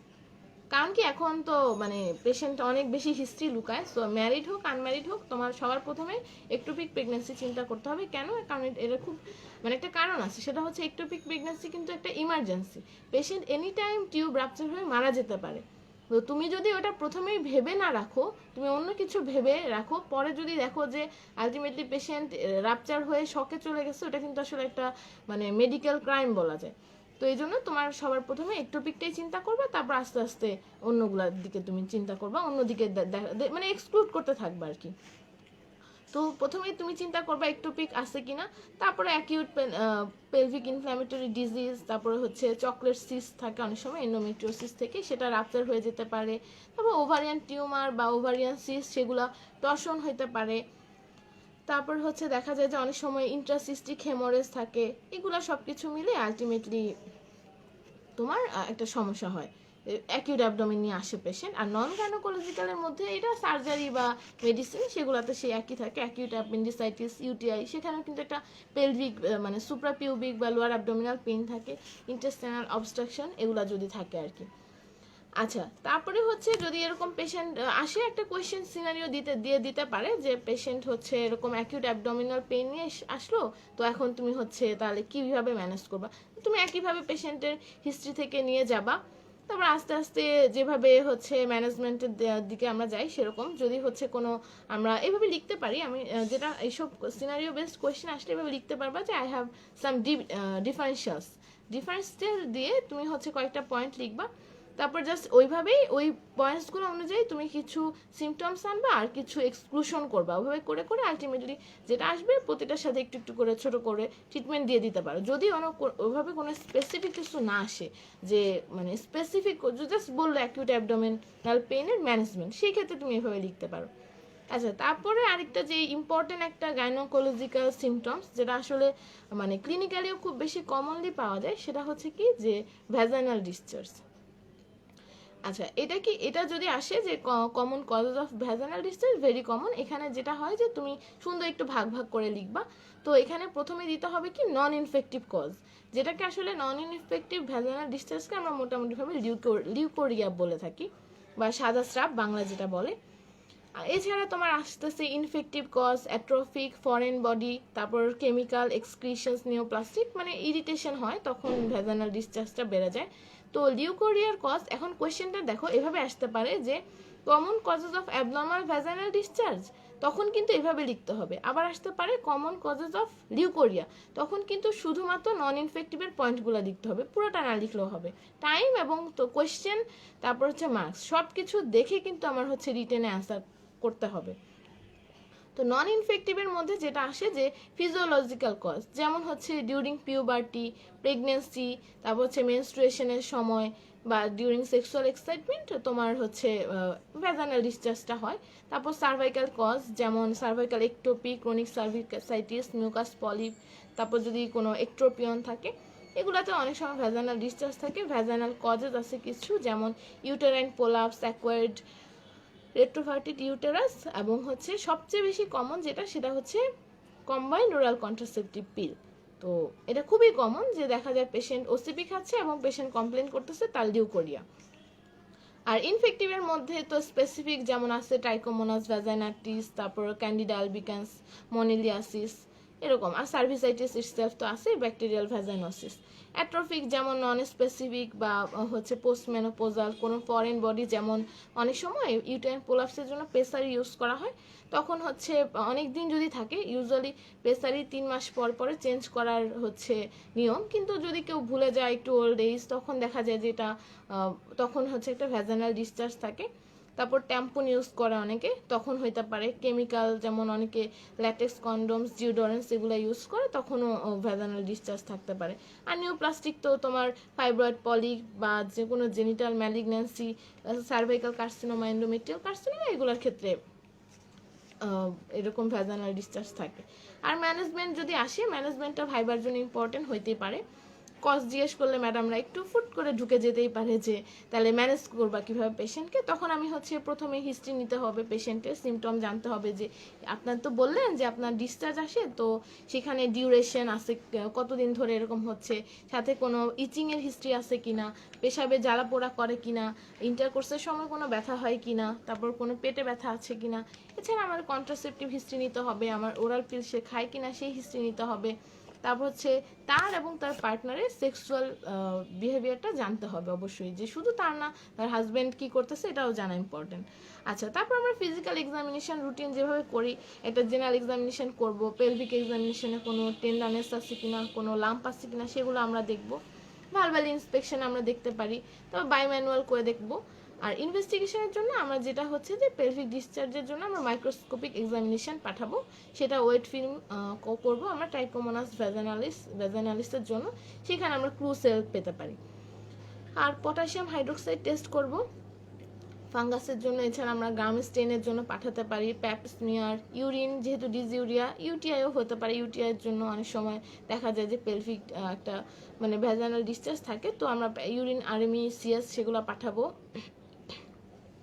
আর ট্রিটমেন্টটা হবে যে এখানেও প্রথমে আমরা পেশেন্টকে জেনারেল ট্রিটমেন্ট যেটা বলবো, যে অবশ্যই পেশেন্টকে হাইজিন মেনটেন করতে হবে, কারণ দেখা যায় যে ম্যাক্সিমাম সময় হাইজিনের জন্য আসলে এই ভ্যাজাইনাল ডিসচার্জগুলো বা ইনফেকশনগুলো এগুলো থাকে। তারপর হচ্ছে আমরা স্পেসিফিক যদি কোনো কজ খুঁজে পাই, যেমন এই যে সার্ভাইকাল, ভ্যাজাইনাল, এসব কজ পেলে ওই অ্যাকর্ডিংলি আমরা ট্রিটমেন্ট দিব। তারপর হচ্ছে পিল আমরা হিস্ট্রি নিব যে সে পিল খাচ্ছে কিনা, যদি সে পিল খায় তাহলে আমরা হচ্ছে পিলটা তাকে মানে বন্ধ করতে দিতে বলবো। আর তখন আমরা হচ্ছে কোনো অল্টারনেটিভ কোনো কন্ট্রাসেপটিভ আছে কিনা সেই দিকে আমরা হচ্ছে যাব। আচ্ছা, তারপর যে আরেকটা কোয়েশ্চেন আসে সেটা হচ্ছে প্রুরাইটাস ভালভ। আচ্ছা, এই যে আমি বললাম ভ্যাজাইনাল ডিসচার্জ, সেখানে কিন্তু ইচিং থাকতেও পারে নাও থাকতে পারে, বাট প্রুরাইটাস ভালভা মানে হচ্ছে অপোজিট, মানে এখানে ইচিং থাকে সাথে হচ্ছে ভ্যাজাইনাল ডিসচার্জ থাকতেও পারে নাও থাকতে পারে। এটার কজ কি? এটার কজ হচ্ছে একটা, যেটা যে প্রুরাইটাস অ্যাসোসিয়েটেড উইথ ভ্যাজাইনাল ডিসচার্জ, যেমন ওই ক্যান্ডিডা, তারপর হচ্ছে ট্রাইকোমোনাস। আরেকটা যেটা হচ্ছে উইদাউট ভ্যাজাইনাল ডিসচার্জ, তখন আমরা দেখবো যে কোনো লোকাল স্কিন লিশন যেমন সোরিয়াসিস থাকতে পারে, তারপরে সেবোরিক ডার্মাটাইটিস, অনেক সময় ইনফেকশন, ফাঙ্গাল ইনফেকশন বা ভাইরাল ইনফেকশন যেমন জেনিটাল হার্পিস থাকতে পারে। তারপর হচ্ছে কোনো যদি প্যারাসাইট, স্ক্যাবিস, আমরা জানি তাই না, স্ক্যাবিস হচ্ছে জেনিটালিয়া, এগুলো হচ্ছে অনেক এফেক্ট করে মেয়েদের ক্ষেত্রে, তো সেগুলো আছে কিনা। তারপর এসটিডি, সেগুলো আমরা দেখবো। অ্যালার্জিক অর কন্ট্যাক্ট ডার্মাটাইটিস, অনেক সময় দেখা যায় অনেকে নাইলন আন্ডারগার্মেন্টস ইউজ করে, সেগুলো একটা ইরিটেশন করে, অনেক সময় ইচিং হয়। তারপর কোনো নন নিওপ্লাস্টিক লেশন থাকতে পারে যেমন স্কোয়ামাস হাইপারপ্লাসিয়া আর লাইকেন স্ক্লেরোসিস, খুবই মানে পেইনফুল এবং এত ইচিং হয় পেশেন্টের যে অনেক সময় চুলকাতে মানে রক্ত বের করে ফেলে লাইকেন স্ক্লেরোসিস পেশেন্ট। তারপর নিওপ্লাস্টিক ডিসঅর্ডার থাকতে পারে যেমন ভ্যাজাইনাল ইন্ট্রাএপিথেলিয়াল নিওপ্লাসিয়া, তারপর হচ্ছে যে প্যাগেস ডিজিজ। আর সিস্টেমিক ডিজিজ থাকতে পারে যেমন মেডিকেল ডিসঅর্ডার, আমরা জানি গ্লাইকোসিউরিয়া, থাইরয়েড ডিসঅর্ডার্স, তারপর কোনিক লিভার ডিজিজ, তাই না, বিলিরুবিন ডিপোজিট হওয়ার জন্য পেশেন্টের একটা প্রুরাইটাস থাকে। আর কোনো হচ্ছে আয়রন ডেফিসিয়েন্সি বা সাইকোজেনিক কজ থাকতেই পারে। আর ভ্যাজাইনাল ডিসচার্জ উইথ ইচিং, এটার ম্যানেজমেন্টটা বেশ ইম্পর্টেন্ট। তখন হচ্ছে আমরা প্রথমে আমরা হচ্ছে সিমটম যদি জানি যে পেশেন্টের, আমরা দেখবো যে পেশেন্টের হিস্ট্রি নিব, পেশেন্ট বলবে যে পেশেন্টের ইচিং আছে, সেন্সেশন অফ ইচিং, সাথে হচ্ছে পেশেন্টের ভ্যাজাইনাল ডিসচার্জ থাকতে পারে। এবং দেখা যায় অনেকের ইউটিআই এর হিস্ট্রি দেয়, ইউটিআই এর মতো হিস্ট্রি দেয় যে আমার পেশাবে জ্বালা পোড়া আছে, এবং অনেকে হিস্ট্রি দেয় যে আমরা হচ্ছে ওরাল পিল খাচ্ছি সেরকম। আর সায়েন্স আমরা জেনারেল এক্সামিনেশনে দেখবো পেশেন্টের জেনারেল কন্ডিশন কেমন। আর একদম লোকাল যদি দেখতে চাই তাহলে দেখবো যে ভালভাল ডিসচার্জ প্রেজেন্ট থাকে, এবং হচ্ছে ভালভাল এরিয়াটা একটু রেডনেস আছে, সোয়েলিং আছে। এবং দেখা যায় অনেক সময় কি মানে ক্রনিক যদি পেশেন্ট না আসে প্রথম দিকে, ক্রনিক সেরকম একটা ইচিং করতে করতে জায়গাটা একদম ঠিক হয়ে যায়।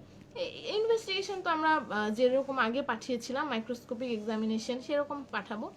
আর ট্রিটমেন্টের মধ্যে জেনারেল ট্রিটমেন্ট যেভাবে আমরা করি সেগুলাই, প্রপার এক্সামিনেশন আমরা হচ্ছে পেশেন্টকে বলবো যে লোকাল হাইজিন মেনটেন করবে, এবং হচ্ছে লুজ ফিটিং আন্ডারওয়্যার পরবে এবং সুতি আন্ডারওয়্যার, হ্যাঁ, মানে নাইলন এইসব টাইপের যাতে অ্যাভয়েড করে, এবং রাতের বেলা তাকে আন্ডারগার্মেন্টস পরতে মানা করব।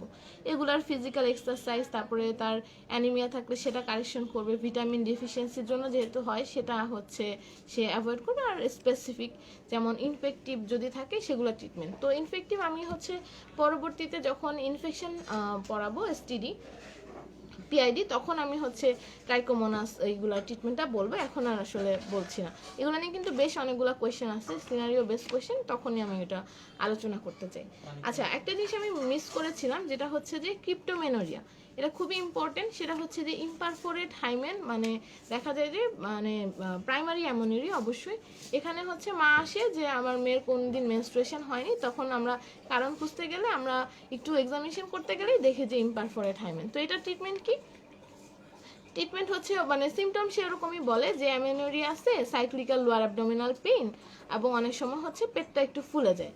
আর ট্রিটমেন্ট তখন হচ্ছে আমরা যখন দেখবো মোটামুটি ক্লিনিক্যাল মানে ডায়াগনোসিসটা এখানে মেইন ডায়াগনোসিস, এক্সামিনেশন করলে তো আমরা অবশ্যই দেখবো। আর ট্রিটমেন্ট আমরা এখানে দিব যে একটা cruciate incision and drainage of blood, এটা করলে ট্রিটমেন্টটা হয়ে যায়। আর এটা একটা কমপ্লিকেশন হতে পারে, অনেক সময় দেখা যায় কি যে আমার তো অবস্ট্রাকশন আছে, ভ্যাজাইনাল ওপেনিং একটা অবস্ট্রাকশন থাকার জন্য আমার ব্লাডটা বের হতে পারতেছে না, কিন্তু প্রতি মাসে আমার তো ঠিকই ইউটেরাস থেকে ওই শেডেড ব্লাডগুলো চলে আসছে, এসে ওরা ওইখানেই থাকে, আস্তে আস্তে ভ্যাজাইনাটা ফিল করতে থাকে, এবং দেখা যায় যে ওইখানে যে ব্লাডটা আছে সেখানে যেটা হয় যে ব্লাডের ওয়াটারি পোর্শনগুলো অ্যাবজর্ব হয়ে যায়। এরকম করতে করতে আলটিমেটলি পুরো ভ্যাজাইনাটা ফিল আপ করে যখন, তখন আমরা ওটাকে বলি হেমাটোকলপাস, মানে হেমাটো মানে ব্লাড, কলপাস মানে ভ্যাজাইনা। তারপরে হচ্ছে আস্তে আস্তে সে আরও উপরের দিকে যায়, তো ইউটেরাস যখন ইনভলভ করে তখন সে হেমাটোমেট্রা, তারপরে আরও উপরে চলে যায়, তখন হচ্ছে ইউটেরাইন টিউবগুলো ফিল করে ফেলে, তখন ওইটাকে আমরা বলি হেমাটোসালপিংস।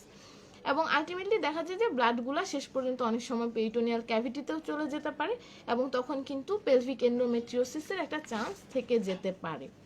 তো এখানে আসলে অনেকগুলো সিনারিও বেসড কোয়েশ্চেন আসে, খুবই ইম্পর্টেন্ট, যে হচ্ছে যে এরকম সুন্দর একটা সিনারিও দেওয়া থাকে যে এরকম, এবং ক্লিয়ার, এটা বোঝা যায় যে এরকম আসছে মেয়ে, মায়ের সাথে ওর হচ্ছে কখনোই মেনস্ট্রুয়েশন হয়নি, 14 বছর বা 15-16 বছর বয়স, তাহলে ডায়াগনোসিস হবে, ট্রিটমেন্ট কি দিবা, ম্যানেজমেন্ট কিভাবে করবা, এভাবে আসে। আচ্ছা, তারপর যে আরেকটা কমন সিমটম আছে, যেটা হচ্ছে যে একটা লোয়ার অ্যাবডোমিনাল মাস নিয়ে আসে, লাম্প নিয়ে আসে। তো এটা হলে আমরা মোটামুটিভাবে যেগুলো চিন্তা করি যে প্রেগনেন্সি হতে পারে, ফুল ব্লাডার, অনেক সময় থাকে ovarian tumour, fibroid uterus, adenomyosis, chocolate cyst, tube ovarian mass, pelvic haematocele, pelvic abscess, এরকম থাকতে পারে। আরেকটা জিনিস থাকতে পারে সিউডোসায়াসিস।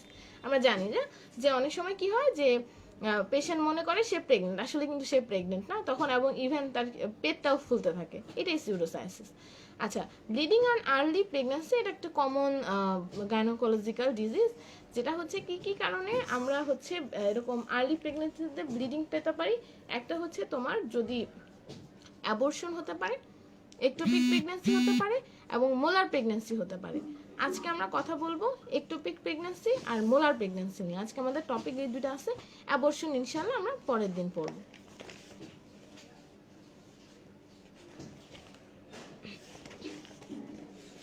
আচ্ছা, তো প্রথমে আসতেছে আমার হচ্ছে একটোপিক প্রেগন্যান্সি। একটোপিক প্রেগন্যান্সি কি? একটোপিক প্রেগন্যান্সি ডেফিনিশন যদি আমরা জানতে চাই তাহলে হচ্ছে an ectopic pregnancy is one in which fertilized ovum is implanted in a site other than the normal uterine cavity। তার মানে কি, আমরা জানি যে আমার যে ফার্টিলাইজেশন সেটা হয়েছিল অ্যাম্পুলাতে, অ্যাম্পুলা অফ ইউটেরাইন টিউব। তারপরে যেটা হয় যে ইউটেরাইন টিউবের যে সিলিয়াগুলো থাকে তারা ওই ফার্টিলাইজেশন হওয়ার পর যে জাইগোটটা তৈরি হয় তাকে আস্তে আস্তে সামনের দিকে দিকে প্রপালসিভ একটা মুভমেন্টের মাধ্যমে ইউটেরাসে নিয়ে চলে আসে, এবং ইউটেরাসের মায়োমেট্রিয়ামে তখন সেটা ইমপ্ল্যান্ট হয়। কিন্তু কিছু কিছু সময় দেখা যায় যে এই যে প্রপালসিভ মুভমেন্টটা এটা হয় না, সে ওটা ওর জায়গায় থাকে বা অ্যাবনর্মাল জায়গায় যে সে ইমপ্ল্যান্টেড হয়ে যায়, তখন এটাকে আমরা বলবো একটোপিক প্রেগন্যান্সি। আচ্ছা, একটোপিক প্রেগন্যান্সির সাইটগুলো অবশ্যই জানতে হবে, খুব ইম্পর্টেন্ট। এটা কি কি হতে পারে? একটা হতে পারে এক্সট্রা ইউটেরাইন, মানে ইউটেরাসের বাইরে অন্য কোথাও। আরেকটা হতে পারে ইউটেরাইন। তো এক্সট্রা ইউটেরাইনটা আসলে বেশি হয়, এখানে হতে পারে tubal, most commonly tubal pregnancy হয়, যেটা 97% কেসে। ওভারিয়ান হতে পারে 0.5%, আর অ্যাবডোমিনাল হতে পারে 1%। আচ্ছা, এখন টিউবাল প্রেগন্যান্সির মধ্যে আবার আমরা জানি, আমরা কালকেই পড়েছিলাম ফেলোপিয়ান টিউবের অ্যানাটমিতে, যে এখানে আবার হচ্ছে ফেলোপিয়ান টিউবের 4টা ভাগ আছে। তো সেখানে যেটা হয় যে সবচেয়ে বেশি কমন কোথায়? অ্যাম্পুলাতে, যেখানে ফার্টিলাইজেশন হয়েছিল সেখানেই থাকে। কেন সবচেয়ে বেশি কমন? কারণ এটা হচ্ছে সবচেয়ে বেশি ওয়াইডার রিজন, আর এখানে মোটামুটিভাবে 55% হয়। তারপরে যেটা আসে যে ইসমাসে 25% হয়, এবং ইসমাসের প্রেগন্যান্সিটা কিন্তু সবচেয়ে ডেঞ্জারাস, কারণ কালকে আমরা পড়েছিলাম যে এটা সবচেয়ে ন্যারোয়েস্ট, সো এখান থেকে রাপচার হওয়ার চান্স সবচেয়ে বেশি থাকে। তারপর ইনফ্যান্ডিবুলামে 18% এবং ইন্টারস্টিশিয়ালে 2% হয়। আর অ্যাবডোমিনালের মধ্যে আবার আছে প্রাইমারি, সেকেন্ডারি। প্রাইমারি খুবই রেয়ার, সেকেন্ডারির মধ্যে আবার ইন্ট্রাপেরিটোনিয়াল, এক্সট্রাপেরিটোনিয়াল হতে পারে। আচ্ছা, ইউটেরাইন হয় 1.5%। এর মধ্যে আবার সার্ভাইকাল হয় less than 1%, অ্যাঙ্গুলার প্রেগন্যান্সি হতে পারে, কর্নুয়াল প্রেগন্যান্সি হতে পারে, সিজারিয়ান স্কার হতে পারে less than 1%। আচ্ছা, কর্নুয়াল প্রেগন্যান্সিটা মোটামুটি ডেঞ্জারাস, কারণ হচ্ছে সে কিন্তু অন্যগুলা কিন্তু খুব একটা জায়গা পায় না, অল্প অল্প জায়গায়, এই জন্য সিমটম পেশেন্টের মোটামুটি আগেই শুরু হয়। কিন্তু কর্নুয়াল প্রেগন্যান্সিতে যেটা হয় ইউটেরাস সাথেই থাকে, তো সে কিন্তু বেশ ভালো জায়গা পায়, এবং আলটিমেটলি বাচ্চাটা অনেক বড় হয়, হয়ে একটা সময় কিন্তু তার যখন সিমটম শুরু হয় তার কিন্তু প্রবলেমটাও বেশি হয়। আচ্ছা, আর এমনিতে অ্যাবডোমিনাল প্রেগন্যান্সিগুলোও কিন্তু অনেক কমন, দেখা যায় যে বাচ্চাগুলো শেষ পর্যন্ত অনেক বড় হয়, এবং অনেক সময় দেখা যায় যে একদম বাচ্চা ডেলিভারি হয় এবং বাচ্চা বেশ ভালোই থাকে। ওরা তখন হচ্ছে যে মায়ের যে গাটের থেকে সে হচ্ছে তখন গাটের যে ব্লাড সাপ্লাই সেখান থেকে সে তখন ব্লাড সাপ্লাই পায়, এবং আলটিমেটলি দেখা যায় যে অনেক বেশি অ্যাডহেশন হয়ে থাকে। কিন্তু পরে যদি খুব ভালো কোনো গাইনি স্পেশালিস্টের কাছে যায় তাহলে কিন্তু অনেক সময় দেখা যায় যে বাচ্চাগুলা মানে হয়, এটা খুবই রেয়ার, খুবই একদম রেয়ার কেস, কমন না মোটেও। আচ্ছা, তারপর আমাদের জানতে হবে risk factors of ectopic pregnancy. কি কি রিস্ক আছে? মানে একটু যদি এগুলো একটু কঠিন মনে রাখতে মনে হয় যে সমস্যা, কিন্তু যদি একটু আমরা বুঝে পড়ি যে কেন হচ্ছে তাহলে কিন্তু আমার মনে রাখা সহজ। যেমন যদি পেশেন্টের history of pelvic inflammatory disease থাকে, আমরা জানি কি একটা ইনফ্ল্যামেশন হওয়ার পরে সেখানে একটা হিলিং প্রসিডিউর আসে, হিলিং প্রসেস হয়। হিলিং প্রসেসে তখন দেখা যায় কি যে হিলিং হতে গেলে সে তো আর আগের মতো থাকবে না, তখন দেখা যায় টিউবটা একটু ন্যারো হয়ে যায়। তো ন্যারো টিউবের মধ্যে তারপর তার প্যাটার্নসি একটু সব কিছুই একটু অ্যাবনর্মাল মতো হয়ে যায়, তখন কিন্তু তার মানে সেভাবে যে নর্মাল যে ছিল আগে সেরকম থাকে না। এই জন্য দেখা যায় যে আমার জাইগোটটা ফার্টিলাইজেশন হওয়ার পরে সেভাবে পাস করতে পারে না, সে জায়গার মধ্যেই রয়ে যায়। তারপরে যেমন আছে history of tuber ligation, contraception failure, previous ectopic প্রেগনেন্সির যদি কোনো হিস্ট্রি থাকে, যদি টিউবার রিকনস্ট্রাকটিভ সার্জারি করা হয়, history of infertility, artificial reproductive technique, is particularly if tubules are patent but damaged, মানে প্যাটেন্ট আছে ঠিকই কিন্তু ড্যামেজ হওয়াতে তো তার আসলে নর্মাল আসে থাকলো না। তারপর যদি কেউ ইন্ট্রাইউটেরাইন কপারটি ডিভাইস যদি ইউজ করে, তারপর যদি কোনো প্রিভিয়াস ইনডিউসড অ্যাবর্শন, এমআরএ যেটা হচ্ছে মেনস্ট্রুয়েশন রেগুলেশন, এগুলো যদি হিস্ট্রি থাকে, আর টিউবাল এন্ডোমেট্রিওসিস যদি থাকে, একই কাহিনী যে টিউবটা একটু ন্যারো হয়ে যায়। আচ্ছা, এখন একটোপিক প্রেগন্যান্সি একটা কিন্তু ট্রায়াড আছে। হ্যাঁ, আমি মানে এটা মেইনলি ক্লিনিক্যাল ডায়াগনোসিস, আমি ওভাবে করে আসলে ডায়াগনোসিস হয়, ইনভেস্টিগেশন আমরা করি, কিন্তু এটা মেইনলি ক্লিনিক্যাল ডায়াগনোসিস। কি ট্রায়াড? সেটা হচ্ছে যে পেশেন্ট একটা শর্ট হিস্ট্রি অফ অ্যামেনোরিয়া দেয়, যেটা হচ্ছে 6 to 8 উইকস।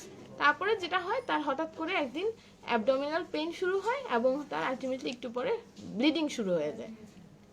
এই তিনটেই হচ্ছে ট্রায়াড। পেশেন্ট দেখা যায় যে ম্যাক্সিমাম সময় 20 to 30 ইয়ার্স এইজের মধ্যে থাকে।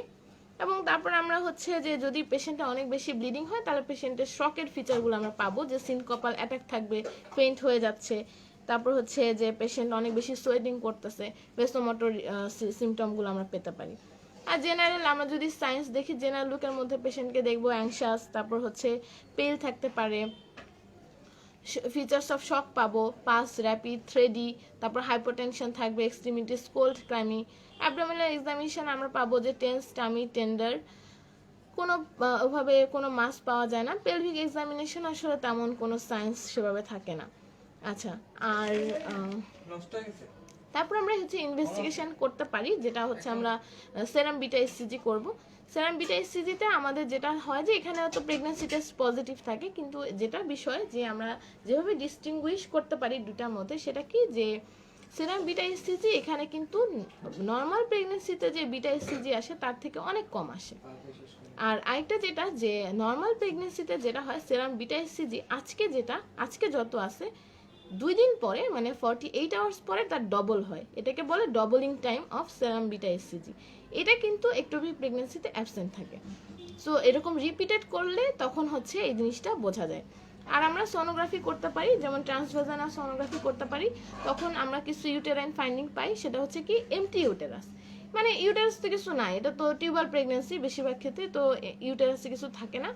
তারপর দেখা যায় যে থিকেন এন্ডোমেট্রিয়াম। আচ্ছা, থিকেন এন্ডোমেট্রিয়াম কেন? কারণ হচ্ছে যে দেখো প্রেগন্যান্সি তো একটা হয়েছে, সো আলটিমেটলি ওটার সাথে ওটাকে মেনটেন করার জন্য কর্পাস লুটিয়াম আছে আমার, সো ওইখান থেকে আমার হরমোন তৈরি হইতেছে, ওই হরমোনের প্রভাবে আমার ইউটেরাস কিন্তু রেডি ইমপ্ল্যান্টেশনের জন্য, কিন্তু তার প্রোডাক্টটাই আসলো না। তো ইউটেরাসে আর যা চেঞ্জ হওয়ার সেটা হয়, ডেসিডিও কিন্তু ফর্ম হয়। সো ওই জন্যই এন্ডোমেট্রিয়ামটা ঠিক থাকে, আর একটা সিউরো জেস্টেশনাল স্যাক থাকে।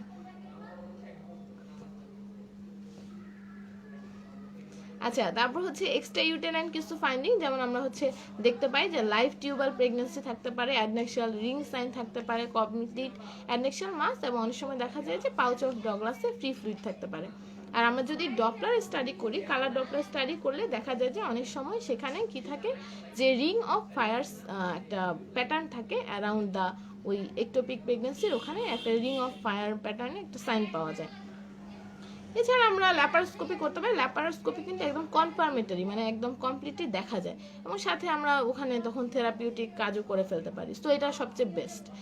আর ম্যানেজমেন্ট হচ্ছে অ্যাকিউট, যদি মানে আমার যদি পেশেন্টের আনরাপচার্ড থাকে, মানে আমার ডায়াগনোসিসটা আগেই হয়ে গেছে এখনও রাপচার হয়নি, তখন আমরা মেডিকেল ম্যানেজমেন্ট করতে পারি। বাট যদি রাপচার হয় তখন কিন্তু আমার রিসাসিটেশন এবং ল্যাপারোস্কোপি সাইমালটেনিয়াসলি করতে হবে, মানে আগে রিসাসিটেশন বা আগে ল্যাপারোস্কোপি পরে রিসাসিটেশন এরকম না, দুইটাই সাইমালটেনিয়াসলি। আমি পেশেন্টকে রিসাসিট করব, সাথে সাথে আমার ল্যাপারোস্কোপির জন্য রেডি করে ফেলবো। রিসাসিটেট কীভাবে করবো, যেহেতু পেশেন্ট দেখা যায় যে ম্যাক্সিমাম টাইমে শকে থাকে, তো আমার কি করতে হবে, শকে ট্রিটমেন্ট দিতে হবে। কিভাবে আমরা দিব, যে পেশেন্টের ভেনাস চ্যানেল ওপেনিং করবে, আমরা আইভি ফ্লুইড শুরু করে দিব। রিঙ্গার্স ল্যাকটেজ সলিউশনটা এখানে হচ্ছে আমরা মেনলি শুরু করব। তারপর হচ্ছে পেশেন্টকে ব্লাড ট্রান্সফিউশন যদি লাগে আমরা ব্লাড ট্রান্সফিউশন দিব, আর ওই দিক দিয়ে ল্যাপারোস্কোপির জন্য রেডি করব। আচ্ছা, আর যদি হচ্ছে ল্যাপারোস্কোপি করে আমরা কি কি করতে পারি, আমরা বেশ কয়েকটা কাজ করতে পারি। একটা আমরা হচ্ছে করতে পারি লিনিয়ার সালপিঙ্গোটমি। সেটা কি, যে অ্যান্টি মেজেন্টেরিক যে বর্ডারটা আছে ইউটেরাসে ফেলোপিয়ান টিউবের, সেখানে আমরা একটোপিক প্রেগন্যান্সি সাইটের উপরে জাস্ট একটা সিঙ্গেল ইনসিশন দিয়ে প্রোডাক্টটা বের করে নিয়ে আসবো, এবং ওই ইনসিশনটাকে আমরা ওইভাবেই রেখে দিব, আমরা ওটাকে আর স্টিচ করব না। ওটা দেখা যাবে যে কিছুদিন পরে সেকেন্ডারি ইন্টেনশনের মাধ্যমে নিজে নিজেই হিলিং হয়ে যাবে। এটা একটা করতে পারি। আরেকটা যেটা করতে পারি আমরা সেগমেন্টাল রিসেকশন, মানে যেইটুকু সেগমেন্টে আমার একটোপিক প্রেগন্যান্সি আছে পুরোটুকুতেই আমরা হচ্ছে জাস্ট কেটে ফেললাম, সেটা করতে পারি। আরেকটা আমরা করতে পারি কি, যে ফিমরিয়াল এক্সপ্রেশন, মানে আমি তো ল্যাপারোস্কোপি দিয়ে দেখতেছি, তো ল্যাপারোস্কোপির প্রোবটা জাস্ট চেপে চেপে আমি কি করব, যে মানে ফেলোপিয়ান টিউব এবার চেপে চেপে চেপে চেপে ওই পাশে যে ইনফান্ডিবুলাম সেখান থেকে আমরা ওটাকে বের করে ফেলতে পারি। তো এটাকে মিল্কিং অফ ফিটাসও বলা হয়, মানে অনেকটা মিল্কিং করে করে বের করে ফেললাম। আর লাস্টলি আমরা যেটা করতে পারি সালপিংগেক্টমি, যদি হচ্ছে আমার পুরা ফেলোপিয়ান টিউবটা আমার ড্যামেজ হয়ে যায়, তখন আমার আসলে আর কোনো উপায় থাকে না, আর দেখে নিতে হবে যে আমার আরেকটা টিউব ভালো আছে কিনা, বা পেশেন্ট অলরেডি তার ফ্যামিলি কমপ্লিট আছে, পেশেন্টের লাইফ সেভিংটাই বড় ইম্পর্টেন্ট। তো তখন সেই ক্ষেত্রে আমরা কিন্তু এটা সালপিংগেক্টমি করে ফেলতে পারি। আর মেডিকেল ট্রিটমেন্ট আমরা দিতে পারি যদি আনরাপচার থাকে তখন। এখানে আমরা কি করতে পারি, ইন্ডিকেশন আছে কিছু, আমরা ফার্স্টে দেখে নিতে হবে যে সেরাম ইনিশিয়াল যে সেরাম এসসিজি লেভেল সেটা হচ্ছে আমার less than 1500 unit international unit per লিটারে যদি কম হয় তাহলে আমরা দিতে পারি। জেস্টেশনাল স্যাক যদি লেস দেন 4 সেন্টিমিটার হয়, এবং হচ্ছে যদি টিভিএসে কোনো ফিটাল হার্ট রেট না থাকে, তখন আমরা যেটা করতে পারি, আমরা হচ্ছে methotrexate, potassium chloride, prostaglandin, hyperosmolar glucose অথবা অ্যাক্টিনোমাইসিন দিতে পারি। আচ্ছা, আর হচ্ছে আমরা এখানে যেটা করি যে আমরা হচ্ছে ডে 4 অ্যান্ড ডে 7 এটাতে আমরা হচ্ছে সেরাম বিটা এসসিজি দেখবো। আমরা প্রথমে হচ্ছে পেশেন্টকে 50 মিলিগ্রাম মিথোট্রেক্সেট দিয়ে দিব, তারপর আমরা ডে 4 অ্যান্ড ডে 7 আমরা সেরাম বিটা এসসিজি দেখবো। যদি হচ্ছে serum beta SCG less than মানে 15%-এর বেশি অথবা 15% যদি কমে এই মিথোট্রেক্সেট দেওয়ার ফলে, তাহলে আমরা হচ্ছে ওটা আমরা উইকলি হচ্ছে পেশেন্টের সেরাম এসসিজি করতে থাকবো, যতদিন না সেরাম এসসিজি লেস দেন হচ্ছে 10 চলে আসে, 10 মিলি ইন্টারন্যাশনাল ইউনিট চলে আসলে তখন আমরা আর করবো না সেরাম এসসিজি। বাট যদি আমি দেখি যে আমার 15%-এর বেশি কমে নাই, অথবা 15%ও কমে নাই, 10% কমছে বা এরকম, তখন আমরা ডে 7-এ আরেকটা মেথোট্রেক্সেটের ডোজ দিব। তো এভাবেই মোটামুটি একটোপিক প্রেগন্যান্সিতে আসলে আর তেমন কিছু দরকার হয় না, খুব বেশি আর কিছু লাগে না, মোটামুটি এইটুকু জানলেই হবে। আর একটোপিক প্রেগন্যান্সি থেকে কিন্তু অস্পি কোয়েশ্চেন আসে, তো আর হচ্ছে মোলার প্রেগন্যান্সি থেকে অস্পি কোয়েশ্চেন আসে, তো আমি এই দুটো একসাথে বলবো। আগে আমি হচ্ছে মোলার প্রেগন্যান্সিটা বলে ফেলি। মোলার প্রেগন্যান্সি জানার আগে প্রথমে আমার জানতে হবে জেস্টেশনাল ট্রফোব্লাস্টিক ডিজিজ এটা কি, যে আমার হচ্ছে ট্রফোব্লাস্টিক টিউমার, এটা একটা যদি ডেফিনেশন আসে তাহলে বলতে হবে কি, যে the neoplasm which arises from fetal tissue within the maternal host and are composed of both syncytiotrophoblasts and cytotrophoblastic cells. আমরা জানি যে প্রেগন্যান্সির সময় মানে ফিটাস যেটা হয় সেটার দুইটা পোর্শন থাকে, ফিটাল পোর্শনটাতে আমরা বলি সাইটোট্রোফোব্লাস্টিক পোর্শন এবং ম্যাটার্নালটাকে আমরা বলি অ্যামনোব্লাস্ট। তো ফিটাসের যে আবার দুইটা ভাগ হয়, সিনসাইটিওট্রোফোব্লাস্ট এন্ড সাইটোট্রোফোব্লাস্ট। তো এদেরই কিছু অ্যাবনর্মালিটি আসলে হচ্ছে জেস্টেশনাল ট্রফোব্লাস্টিক ডিজিজ। আচ্ছা, তো জিটিডি যদি আমি ডেফিনেশনটা জানতে চাই তাহলে কি হবে, যে a spectrum of proliferative abnormalities of trophoblastic cells which is associated with pregnancy. আর জেস্টেশনাল ট্রফোব্লাস্টিক নিউপ্লাসিয়া এটা কি, সেটা হচ্ছে persistent gestational trophoblastic disease is called gestational trophoblastic নিউপ্লাসিয়া।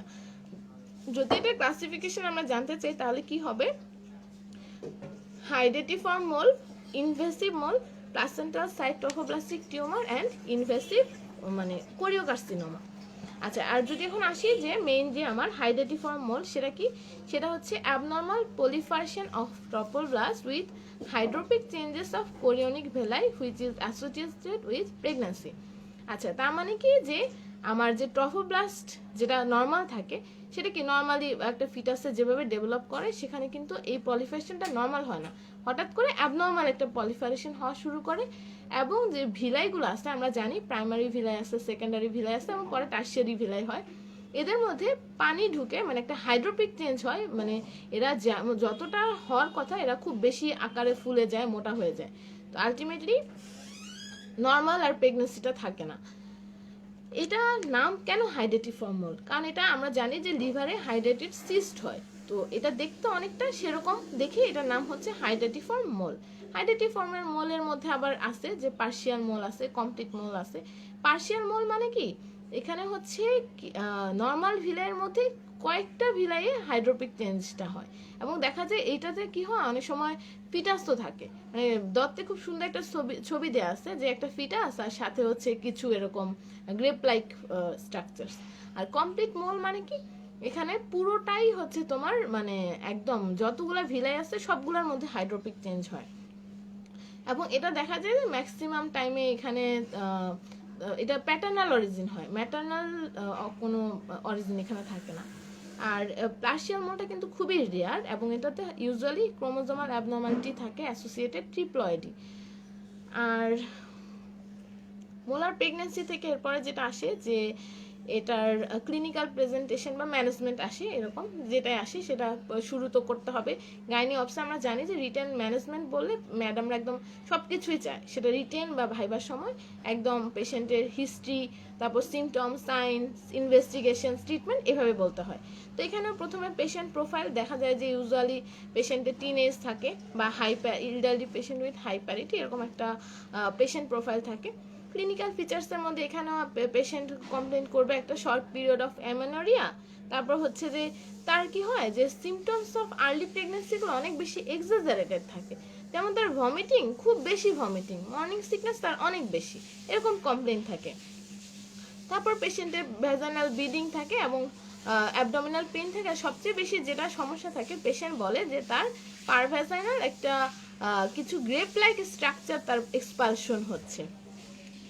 আর পেশেন্টের থাইরোটক্সিকোসিসের ফিচার অনেক সময় ডেভেলপ করে। কেন? এটা যদি আমরা জানতে চাই সেটা হচ্ছে যে হরমোনসগুলার হচ্ছে দুইটা সাব ইউনিট থাকে, alpha and beta sub unit. এখন আলফা সাব ইউনিটসগুলা দেখা যায় যে সব হরমোনের একই রকম থাকে, এই যে টিএসএইচ আর বিটা এসসিজি একই রকমই। তো এই জন্য দেখা যায় যে ওই আলফা এখানে তো অনেক বেশি থাকে এই বিটা এসসিজি, তো ওর আলফা সাব ইউনিট আর টিএসএইচ এর একই থাকাতে থাইরোটক্সিকোসিসটাকেও অ্যাগ্রিভেট করে। এর জন্য পেশেন্টের দেখা যায় যে ওই সিমটমসগুলো সব থাকে। তারপর আমরা যদি সায়েন্স দেখি যে জেনারেল এক্সামিনেশনে পেশেন্ট একটু ইল লুকিং থাকে, অ্যানিমিয়া থাকে, পেশেন্টসের অনেক সময় ফিচার্স অফ প্রিএক্লাম্পসিয়া থাকে। এরপর যদি আমরা পার অ্যাবডোমিনাল এক্সামিনেশন করি তাহলে আমরা কি দেখবো যে পেশেন্টের ফান্ডাল হাইট, যেটা আমরা দেখি সিমফাসিও ফান্ডাল হাইট অনেক বেশি থাকে, যেটা হচ্ছে নর্মাল প্রেগন্যান্সিতে যতটুকু থাকার কথা বা এই জেস্টেশনাল এজ যেমন 8 উইকস হিসেবে যতটুকু থাকার কথা তার অনেক বেশি। তারপর আমরা যখন ইউটারাসের কনসিস্টেন্সি দেখব আমরা তখন দেখব কি যে একটা ডাউই কনসিস্টেন্সি থাকতেছে, কারণ হচ্ছে পেশেন্টের হচ্ছে অ্যামনিওটিক ফ্লুইড আর স্যাকটা অ্যাবসেন্ট থাকে। ফিটাল পার্টসগুলো আমরা পাবো না এবং সবচেয়ে বড় ইম্পর্টেন্ট আমরা কোনো ফিটাল হার্ট সাউন্ডও পাবো না। আর পারভেজানাল এক্সামিনেশন যদি আমরা করি আমরা দেখব কি আমরা হচ্ছে দেখতে পারবো যে হাইডেটিফর্ম মোলের যে গ্রেপ লাইক স্ট্রাকচার সেগুলো পাস করতেছে এবং দেখা যায় যে অনেক সময় আমরা লুটিয়াল সিস্ট পাই। কেন লুটিয়াল সিস্ট পাই? কারণ হচ্ছে যে কর্পাস লুটিয়াম যেটা প্রেগন্যান্সি মেনটেন করে সে তো বিটা এসসিজি রিলিজ করতেছে, এখানে অনেক বেশি রিলিজ করার জন্য যেটা হয় কি যে তারা কিছু লুটিয়াল সিস্ট তৈরি করে ফেলে। তো আমরা যখন বায়োভেজানাল এক্সামিনেশন করবো তখন আমরা সেই লুটিয়াল সিস্টগুলো আমরা বুঝতে পারবো। আর ইনভেস্টিগেশন কি করবো আমরা হচ্ছে নর্মাল যেগুলো করি যে CBC, blood grouping, ABO, Rh typing, তারপর hepatic renal function test, thyroid function test করব। আলট্রাসোনোগ্রামে খুবই একটা ক্যারেক্টারিস্টিক স্নো স্টর্ম অ্যাপিয়ারেন্সটা এখানে দেখা যায়, মোলসগুলো একটা হোয়াইটিশ অ্যাপিয়ারেন্স দেয়। সেরাম এসসিজি যদি আমরা করি দেখবো যে অনেক বেশি এলিভেটেড থাকে, যতটা থাকার কথা তার থেকে অনেক বেশি। আর এক্সরে চেস্ট আমরা করব, অনেক সময় যেটা হয় মেটাস্টেসিস হয়, হলে ওখানে তখন কি হয় যে একটা ক্যানন বল অ্যাপিয়ারেন্স পাওয়া যায়, অনেকগুলা একদম পুরো লাংস জুড়ে ছোট ছোট ছোট ছোট অনেকগুলা ওপাসিটি থাকে। এরপর আমরা কি করব, যে ট্রিটমেন্ট করব, আমরা হচ্ছে সাকশন অ্যান্ড ইভাকুয়েশন করব, সাথে হচ্ছে আমরা সাপোর্টিভ থেরাপি দিব, যে পেশেন্টের যদি অনেক ব্লাড লস হয়ে অ্যানিমিয়া হয়ে যায় তাহলে আমরা হচ্ছে ব্লাড ট্রান্সফিউশন করব। আর হচ্ছে আমরা সবচেয়ে বেশি ইম্পর্টেন্ট যেটা, আমরা হচ্ছে পেশেন্টকে কাউন্সেল করব for regular follow up. Molar প্রেগনেন্সিতে সবচেয়ে বেশি ইম্পর্টেন্ট হচ্ছে ফলো আপ, মানে পেশেন্টকে মাস্ট ফলো আপে থাকতে হবে, কারণ পেশেন্টের এখানে একটা চান্স আছে কোরিওকার্সিনোমা ডেভেলপ করার। আচ্ছা, আর যদি পেশেন্টের ব্লাড গ্রুপিং RH নেগেটিভ হয় তাহলে কিন্তু অবশ্যই এই পেশেন্টকে আমার এই প্রোডাক্টটা বের করে ফেলার পরে অ্যান্টি ডি ইমিউনোগ্লোবুলিনটা দিতে হবে। আচ্ছা, ফলো আপের ক্ষেত্রে কি করতে হবে, পেশেন্টের প্রথমে হিস্ট্রি নিব, আমরা যতবার সে ফলো আপে আসবে আমরা হিস্ট্রি নিব যে তার অ্যামেনোরিয়া আছে কিনা, পারভেজনাল ব্লিডিং, লোয়ার অ্যাবডোমিনাল পেইন, এখনো তার এরকম গ্রেপ লাইক স্ট্রাকচার পাস হচ্ছে কিনা। তারপর তার আমি দেখবো যে কোনো মেটাস্টাসিসের ফিচার, যেমন তার কাফ আছে কিনা, ডিসপনিয়া, চেস্ট পেইন এগুলো আছে কিনা, তারপরে তার জন্ডিস বা ব্রেথলেসনেস আছে কিনা। তারপর আমরা কি করব, পেশেন্টের পারঅ্যাবডোমিনাল এক্সামিনেশনে দেখবো যে ফান্ডাল হাইটটা কেমন আছে, পারভেজনাল এক্সামিনেশন আমরা দেখবো যে সেই লুটিয়াস সিস্টগুলো আছে কিনা, এগুলো আমরা দেখবো। তারপর আমরা কি করব, ইনভেস্টিগেশন করব, আমরা হচ্ছে সেরাম বিটা এসসিজি আমরা উইকলি করব till 3 consecutive beta hCG levels come normal. যদি নর্মাল চলে আসে তারপর আমরা মান্থলি করব ফর আপ টু 6 মান্থ, তারপর 3 মান্থলি করব আপ টু 1 ইয়ার। তারপরে হচ্ছে আমরা যেটা করব, যে চেস্ট এক্সরে আমরা করব, যদি প্রি ইভাকুয়েটিভ চেস্ট এক্সরেতে যদি হচ্ছে কোনো মেটাস্টাসিস থাকে তাহলে আমরা চেস্ট এক্সরে করব, সেটা হচ্ছে আমরা 4 উইকলি ইন্টারভ্যালে আমরা চেস্ট এক্সরে করব আনটিল রেমিশন। তারপরে আমরা হচ্ছে 3 মান্থলি আমরা সেটা রিপিট করব। বাট প্রি ইভাকুয়েটিভ চেস্ট এক্সরেতে যদি কোনো মেটাস্টাসিস না থাকে তাহলে আমাদের আননেসেসারি এক্সরে না করলেও চলবে। কখন আমরা চেস্ট এক্সরে করব, যদি পেশেন্টের পেশেন্ট ভালো, সব ঠিকঠাক আছে, বিটা এসসিজিও কমে গেছে, এরপরে যদি কোনো কারণে বিটা এসসিজি টাইটারটা আবার বাড়তে থাকে তখন কিন্তু আমরা চেস্ট এক্সরে আবার করে দেখব যে তার মেটাস্ট্যাটিক কোনো ডিপোজিট আছে কিনা।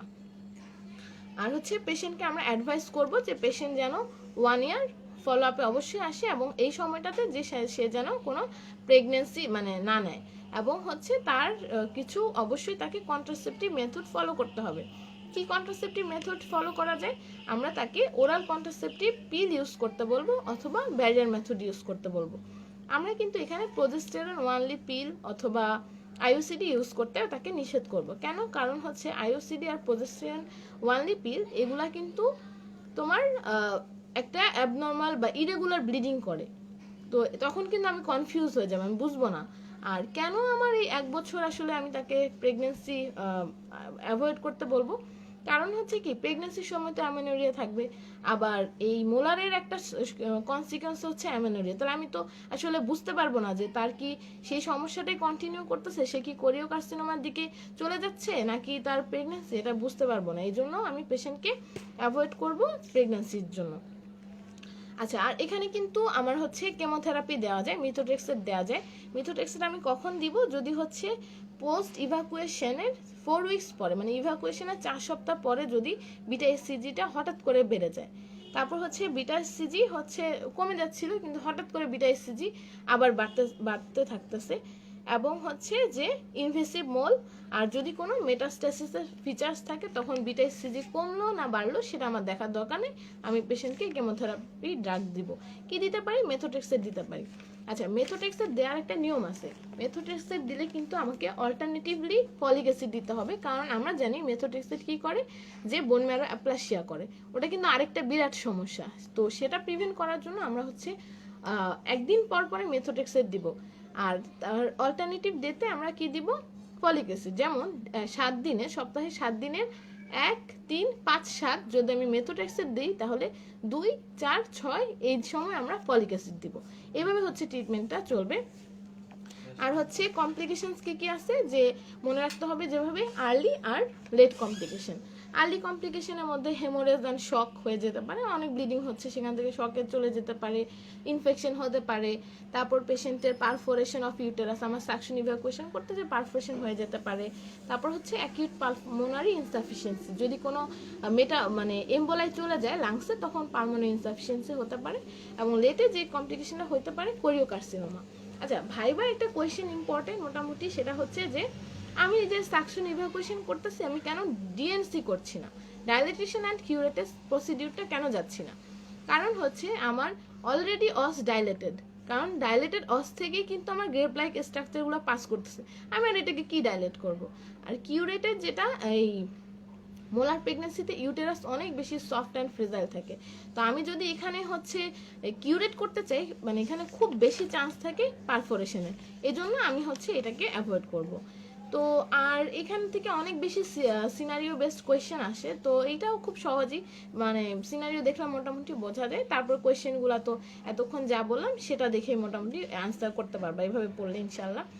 তারপর আসে যে কোরিওকার্সিনোমা, এটা খুব অনেক দিন আগে এসেছিল। তোমরা হচ্ছে এরকম একটা ফিচার দিবে যে পেশেন্টের এরকম একটা হিস্ট্রি আছে যে মোলার প্রেগনেন্সির, এবং তারপরে তার হচ্ছে পারসিস্টেন্ট অ্যামেনোরিয়া আছে, বা হঠাৎ করে তার হচ্ছে আবার পেশেন্টের কাফ হচ্ছে, ব্রেথলেসনেস হচ্ছে, তাহলে এই ক্ষেত্রে আমার কি আসতে পারে ডায়াগনোসিস? আর চোখ বন্ধ করে বলে দিবা ডায়াগনোসিস হচ্ছে কোরিওকার্সিনোমা। তারপর ইউজুয়াল সিমটম, সেই পেশেন্টের একই এরকম লাংসে থাকে, জি কফ থাকতে পারে, ব্রেথলেসনেস, হেমোপ্টাইসিস, লিভারে সব জায়গা যেখানে মেটাস্টেসিস হতে পারে সেই ফিচারগুলো, লিভারে এপিগ্যাস্ট্রিক পেইন, জন্ডিস এগুলো থাকবে। তারপর সায়েন্সে যদি দেখো, জেনারেল এক্সামিনেশনে পেশেন্ট ইল লুকিং থাকবে, প্যালার থাকবে, পিভি এক্সামিনেশন করলে ব্লিডিং পেতে পারো, তারপর ইউনিল্যাটারাল বা বাইল্যাটারাল লুটিয়াল সিস্ট পেতে পারি, ইউটেরাসে একটু এনলার্জ থাকতে পারে। আর ইনভেস্টিগেশন অবশ্যই আমরা এসসিজি টাইটার করে দেখব, চেস্ট এক্সরে করব, পেলভিক সোনোগ্রাফি করে আমরা দেখব। আর ট্রিটমেন্টের মধ্যে আমরা সেই কেমোথেরাপি দিয়ে স্টার্ট করব। আর সার্জারির মধ্যে আমরা যদি পেশেন্টের ফ্যামিলি কমপ্লিট থাকে তখন আমরা টোটাল হিস্টেক্টমি করে ফেলবো। আর যদি মেটাস্টাসিস হয়ে যায় তাহলে এবং হচ্ছে কেমোথেরাপি ড্রাগস দিয়ে আমার আসলে রেজিস্ট্যান্ট থাকতেছে, তখন আমরা কি করতে পারি যে লাং রিসেকশন করতে পারি, এবং এই পেশেন্টকে অবশ্যই ফলো আপে থাকতে বলতে হবে। তো এইটুকু ছিল মোটামুটি রিটেনের জন্য প্রিপারেশন, এবং হচ্ছে এটা যদি ভালোভাবে পড়ো টুকটাক কোয়েশ্চেন সহ ভাইবাটাও ইনশাল্লাহ হয়ে যাবে। আর এমসিকিউ গতদিন যেভাবে বলেছিলাম সেভাবেই যদি পড়ো, যে কি নোটসটা পড়ে ফেললা, পুরো টপিকে যা যা কোয়েশ্চেন আসতে পড়লা, কি নোটটা পড়ে ফেললা, এরপর হচ্ছে কোয়েশ্চেন ব্যাংকের যে কোয়েশ্চেনগুলো আছে সেগুলো দেখে ফেললা, মোটামুটি কিন্তু এটাতেই হয়ে যায়। তারপর আমার বাকি থাকে কি, যে সেটা হচ্ছে অসপি কোয়েশ্চেন। অসপি কোয়েশ্চেন কি, সেটা হচ্ছে হাইড্রেটিফর্ম মোল তোমার হচ্ছে দিতে পারে, যে গ্রেপ লাইক স্ট্রাকচার দত্তের বইয়ে যে ছবিটা আছে সেটা দিতে পারে, অথবা তোমার হচ্ছে একটা অন্যরকম একটা মোলের ছবি দিতে পারে। আচ্ছা, তখন হচ্ছে তারপরে কোয়েশ্চেন আসে যে আইডেন্টিফাই করো যে সাপ্লাইড স্পেসিমেন, তো এখানে লিখবা যে it is a jar containing pathological specimen of hydatidiform mole, বা containing grape like structure, so my diagnosis is hydatidiform mole. তারপর ক্লিনিক্যাল ফিচার আসলে এই যে এতক্ষণ যেটা বললাম, যে শর্ট পিরিয়ডস অফ অ্যামেনোরিয়া, তারপর হচ্ছে vaginal bleeding, grape like vesicle structures passing, এগুলো দিতে পারো। তারপর হচ্ছে প্যারাঅ্যাবডোমিনাল ফাইন্ডিং বা আল্ট্রাসোনো কমপ্লিকেশন, ফলো আপটা কীরকম, কী ড্রাগস দিতে পারো কেমোথেরাপি ড্রাগস হিসেবে, তারপর কমপ্লিকেশন কী কী হতে পারে, এগুলো এরকমই আসে, আর তেমন কিছু কঠিন আসে না। যা তুমি যদি পড়ো, যেটা হচ্ছে এতক্ষণ বললাম, এভাবে পড়লে তুমি মোটামুটিভাবে অসপিটা অ্যান্সার করতে পারবা। আর আরেকটা আসতে পারে আনরাপচার টিউবাল একটোপিক প্রেগন্যান্সি, সেখানে এরকম আসবে একটা ছবি দেওয়া থাকবে, হয় জারের ছবি দেওয়া থাকবে, অথবা শুধু স্পেসিমেনটার ছবি দেওয়া থাকবে, তখন সেটাকে আইডেন্টিফাই করবা যে it is a jar containing a specimen of unruptured ectopic tubal pregnancy. তারপর হচ্ছে ওই রিস্ক ফ্যাক্টর থাকতে পারে, তারপর ট্রিটমেন্ট কি করবা, এরকম এগুলোই থাকতে পারে। আচ্ছা, তারপরে আরেকটা যেটা থাকতে পারে, এটা তো আমি বললাম যে পিক্টোরিয়াস দিয়ে থাকবে, এছাড়া কিন্তু আরেকভাবে থাকতে পারে, সেটা হচ্ছে কি যে দেয়া থাকতে পারে কেস, কিছু ডাটা দিয়ে দেয়া থাকতে পারে, যেমন কি যে ডাটার মধ্যে একটা সিনারিও তুলে দিবে যে পেশেন্টের হচ্ছে 28 years old multipara presented with amenorrhea for 8 weeks with lower abdominal pain, slight PV bleeding, gave history of fainting attack in morning, on examination anemia moderate, BP 80/60, abdomen distended. So what is your probable diagnosis? তোমার চলে আসবে ruptured ectopic pregnancy with শক, কারণ features আছে। তারপর যদি কিভাবে আসে যে কিভাবে ক্লিনিক্যালি ডায়াগনোস করলা, তখন ক্লিনিক্যাল ফিচার যেগুলো বললাম সেগুলা, ডিডি কি আছে এগুলা বললা, ইনভেস্টিগেশন কি করবা, ম্যানেজমেন্ট কি করবা। রাপচারে আচ্ছা শোনো, এইখানে ম্যানেজমেন্ট কিন্তু ওভাবে আসে যে কনজারভেটিভ, মেডিকেল, এক্সপেক্টেন্ট, কিন্তু তোমার যদি রাপচার হয়ে যায় তখন কিন্তু এইসবের কোনো প্রশ্ন আসে না। রাপচারের ট্রিটমেন্ট মানে simultaneous resuscitation and laparotomy. Laparotomy করে তুমি এখন কি করবে সেটা তোমার ব্যাপার, যে সেটা কন্ডিশন বুঝে যে সেগমেন্টাল ডিসেকশন করতে হবে না সালপিংগেক্টমি করতে হবে, সেটা বুঝে করতে হবে। আর মোলার প্রেগন্যান্সি তো এরকম একটা হিস্ট্রি দেওয়া থাকতে পারে, গেপ লাইক ভেসিকল পাস করতেছে সে, কনফার্মেটরি ডায়াগনোসিস, কমপ্লিকেশন কি হবে, মানে যা কোয়েশ্চেন আছে সেরকমই। খুব বেশি মানে খুব ভালো করে রিটেন মানে পড়লে বা হচ্ছে ভাইবার জন্য পড়লে বাকি সবই কিন্তু অ্যান্সার করা যায়। তারপরে যেটা আসে সেটা হচ্ছে যে আমাদের বেলায় যেটা এসেছিল যে মোলার প্রেগন্যান্সি নিয়ে আসছে, এখন তোমার কাউন্সেলিং করো পেশেন্টকে। তখন যেভাবে বলতে হবে, আসলে কাউন্সেলিং এর যেটা সমস্যা যে এটা একটা চেক লিস্ট থাকে, ম্যাডামরা ওই চেক লিস্টগুলোর জন্য বসে থাকে যে তুমি হচ্ছে কখন সেই চেক লিস্টটা বলবা এবং সে ওইটা টিক দিবে। এই জন্য দেখা যায় কি আমি হয়তো যেভাবে পড়ছি আমার পয়েন্টে হয়তো সবগুলা চেক লিস্টের পয়েন্ট নেই, তখন মার্কস কাটা যায়, এটা একটা সমস্যা। তারপরে তোমাদের কলেজকে কিভাবে বলতেছে সেভাবে দেখে মোটামুটি হচ্ছে বলতে হবে। তো যেভাবে বলতে পারো একটা মোটামুটি আমি যেটা পড়েছি সেটা হচ্ছে যে বলবা যে আসসালামু আলাইকুম মা, আমি যে যার মেডিকেল কলেজ বলবা যে আমি এই মেডিকেল কলেজে একজন ছাত্র বা ছাত্রী, আমি আপনার সাথে আপনার রোগ বিষয়ে কিছু কথা বলবো। তাই আমি তাকে অ্যাসিওর করবো যে মা, আপনার রোগ নিয়ে আপনার ভয়ের কোনো কারণ নেই। আপনি ভাবছেন আপনি গর্ভবতী, কিন্তু আপনার গর্ভে বাচ্চার পরিবর্তে আঙ্গুরের মতো কিছু থোকার মতো কিছু টিউমার তৈরি হয়েছে। আমি আপনার আল্ট্রাসোনোগ্রাম রিপোর্ট এবং হরমোনের রিপোর্ট দেখে নিশ্চিত হয়েছি আপনার তবে ভয়ের কোনো কারণ নেই। আপনি পরবর্তীতেও স্বাভাবিক গর্ভধারণ করতে পারেন, কিন্তু আপনাকে নিয়মিত চেক আপে আসতে হবে। আপনার বর্তমান চিকিৎসার জন্য আমাদের হরমোন পরীক্ষা করতে হবে, রক্তদাতা প্রস্তুত রাখতে হবে এবং আপনাকে অজ্ঞান করে পেট না কেটে আপনার টিউমারটি সাকশন অ্যান্ড ইভাকুয়েশন পদ্ধতিতে বের করে পরীক্ষার জন্য পাঠাতে হবে। মানে আমরা কিন্তু হিস্টোপ্যাথোলজি এক্সামিনেশন করে কনফার্ম হবে সেটা বলতে হবে। রোগটি পর্যালোচনা করার জন্য পরবর্তীতে আপনাকে আমাদের কাছে আরও কয়েকবার আসতে হবে, কারণ আপনার রোগটি ক্যান্সারের দিকে যেতে পারে পরবর্তীতে সাক্ষাতের নিয়ম হচ্ছে আপনাকে 1 বছর আসতে হবে। যতদিন পর্যন্ত না পরপর 3 সপ্তাহ হরমোন পরীক্ষা স্বাভাবিক আসে, প্রতি সপ্তাহে একবার আপনি আসবেন। হরমোন স্বাভাবিক আসলে প্রতি মাসে একবার, এভাবে পরবর্তী 6 মাস আসবেন এবং পরবর্তীতে প্রতি 3 মাসে 1 বছর পর্যন্ত আসবেন। প্রতিবার সাক্ষাতের সময় আপনাকে মাসিক সম্পর্কে কিছু প্রশ্ন করা হবে, যেমন আপনার মাসিক নিয়মিত কিনা, বন্ধ হয়ে গিয়েছে কিনা, অথবা আপনার কোনো রক্তপাত হয় কিনা। আপনার পেটে ও মাসিকের রাস্তায় আমরা কিছু শারীরিক পরীক্ষা করব। প্রতিবার আসার সময় হরমোন পরীক্ষা, বিটা এসসিজি করে নিয়ে আসবেন রিপোর্ট সহ, এবং মাসিকের রাস্তায় অতিরিক্ত রক্তপাত হলে সাথে একটি আল্ট্রাসোনোগ্রাম করে আসবেন। আর আপনি এই 1 বছর কোনো গর্ভধারণ করতে পারবেন না, আর স্বাভাবিক গর্ভবিরতিকরণ ব্যবস্থা গ্রহণ করতে হবে, যেমন ব্যারিয়ার মেথড, কন্ডম অথবা ওরাল পিল, মুখে খাওয়ার বড়ি। আপনার রোগটি 90 থেকে 95% প্রতিকারযোগ্য, ক্যান্সারের দিকে যাবার ঝুঁকি মাত্র 4%। সো তাই এজন্য আপনার ভয়ের কোনো কারণ নেই। তারপরে বলবো যে মা, আপনি কি আমার সব কথা বুঝতে পেরেছেন, আপনার কি কোনো জিজ্ঞাসা আছে, এটা বলে মাকে আমি ধন্যবাদ দিব। তো এই হচ্ছে মোটামুটি, এগুলা বললে মোটামুটি সব কিছু কাভার হয়ে যাবে ইনশাল্লাহ, আর খুব বেশি কিছু দরকার নেই। আর যদি তোমাদের আরও কোনো কিছু জানার থাকে তাহলে হচ্ছে আমাকে পরবর্তী ক্লাসে বা আজকের লাইভের কমেন্ট সেকশনে জানাবে। ইনশাল্লাহ পরবর্তী ক্লাসে আবার দেখা হবে। আসসালামু আলাইকুম।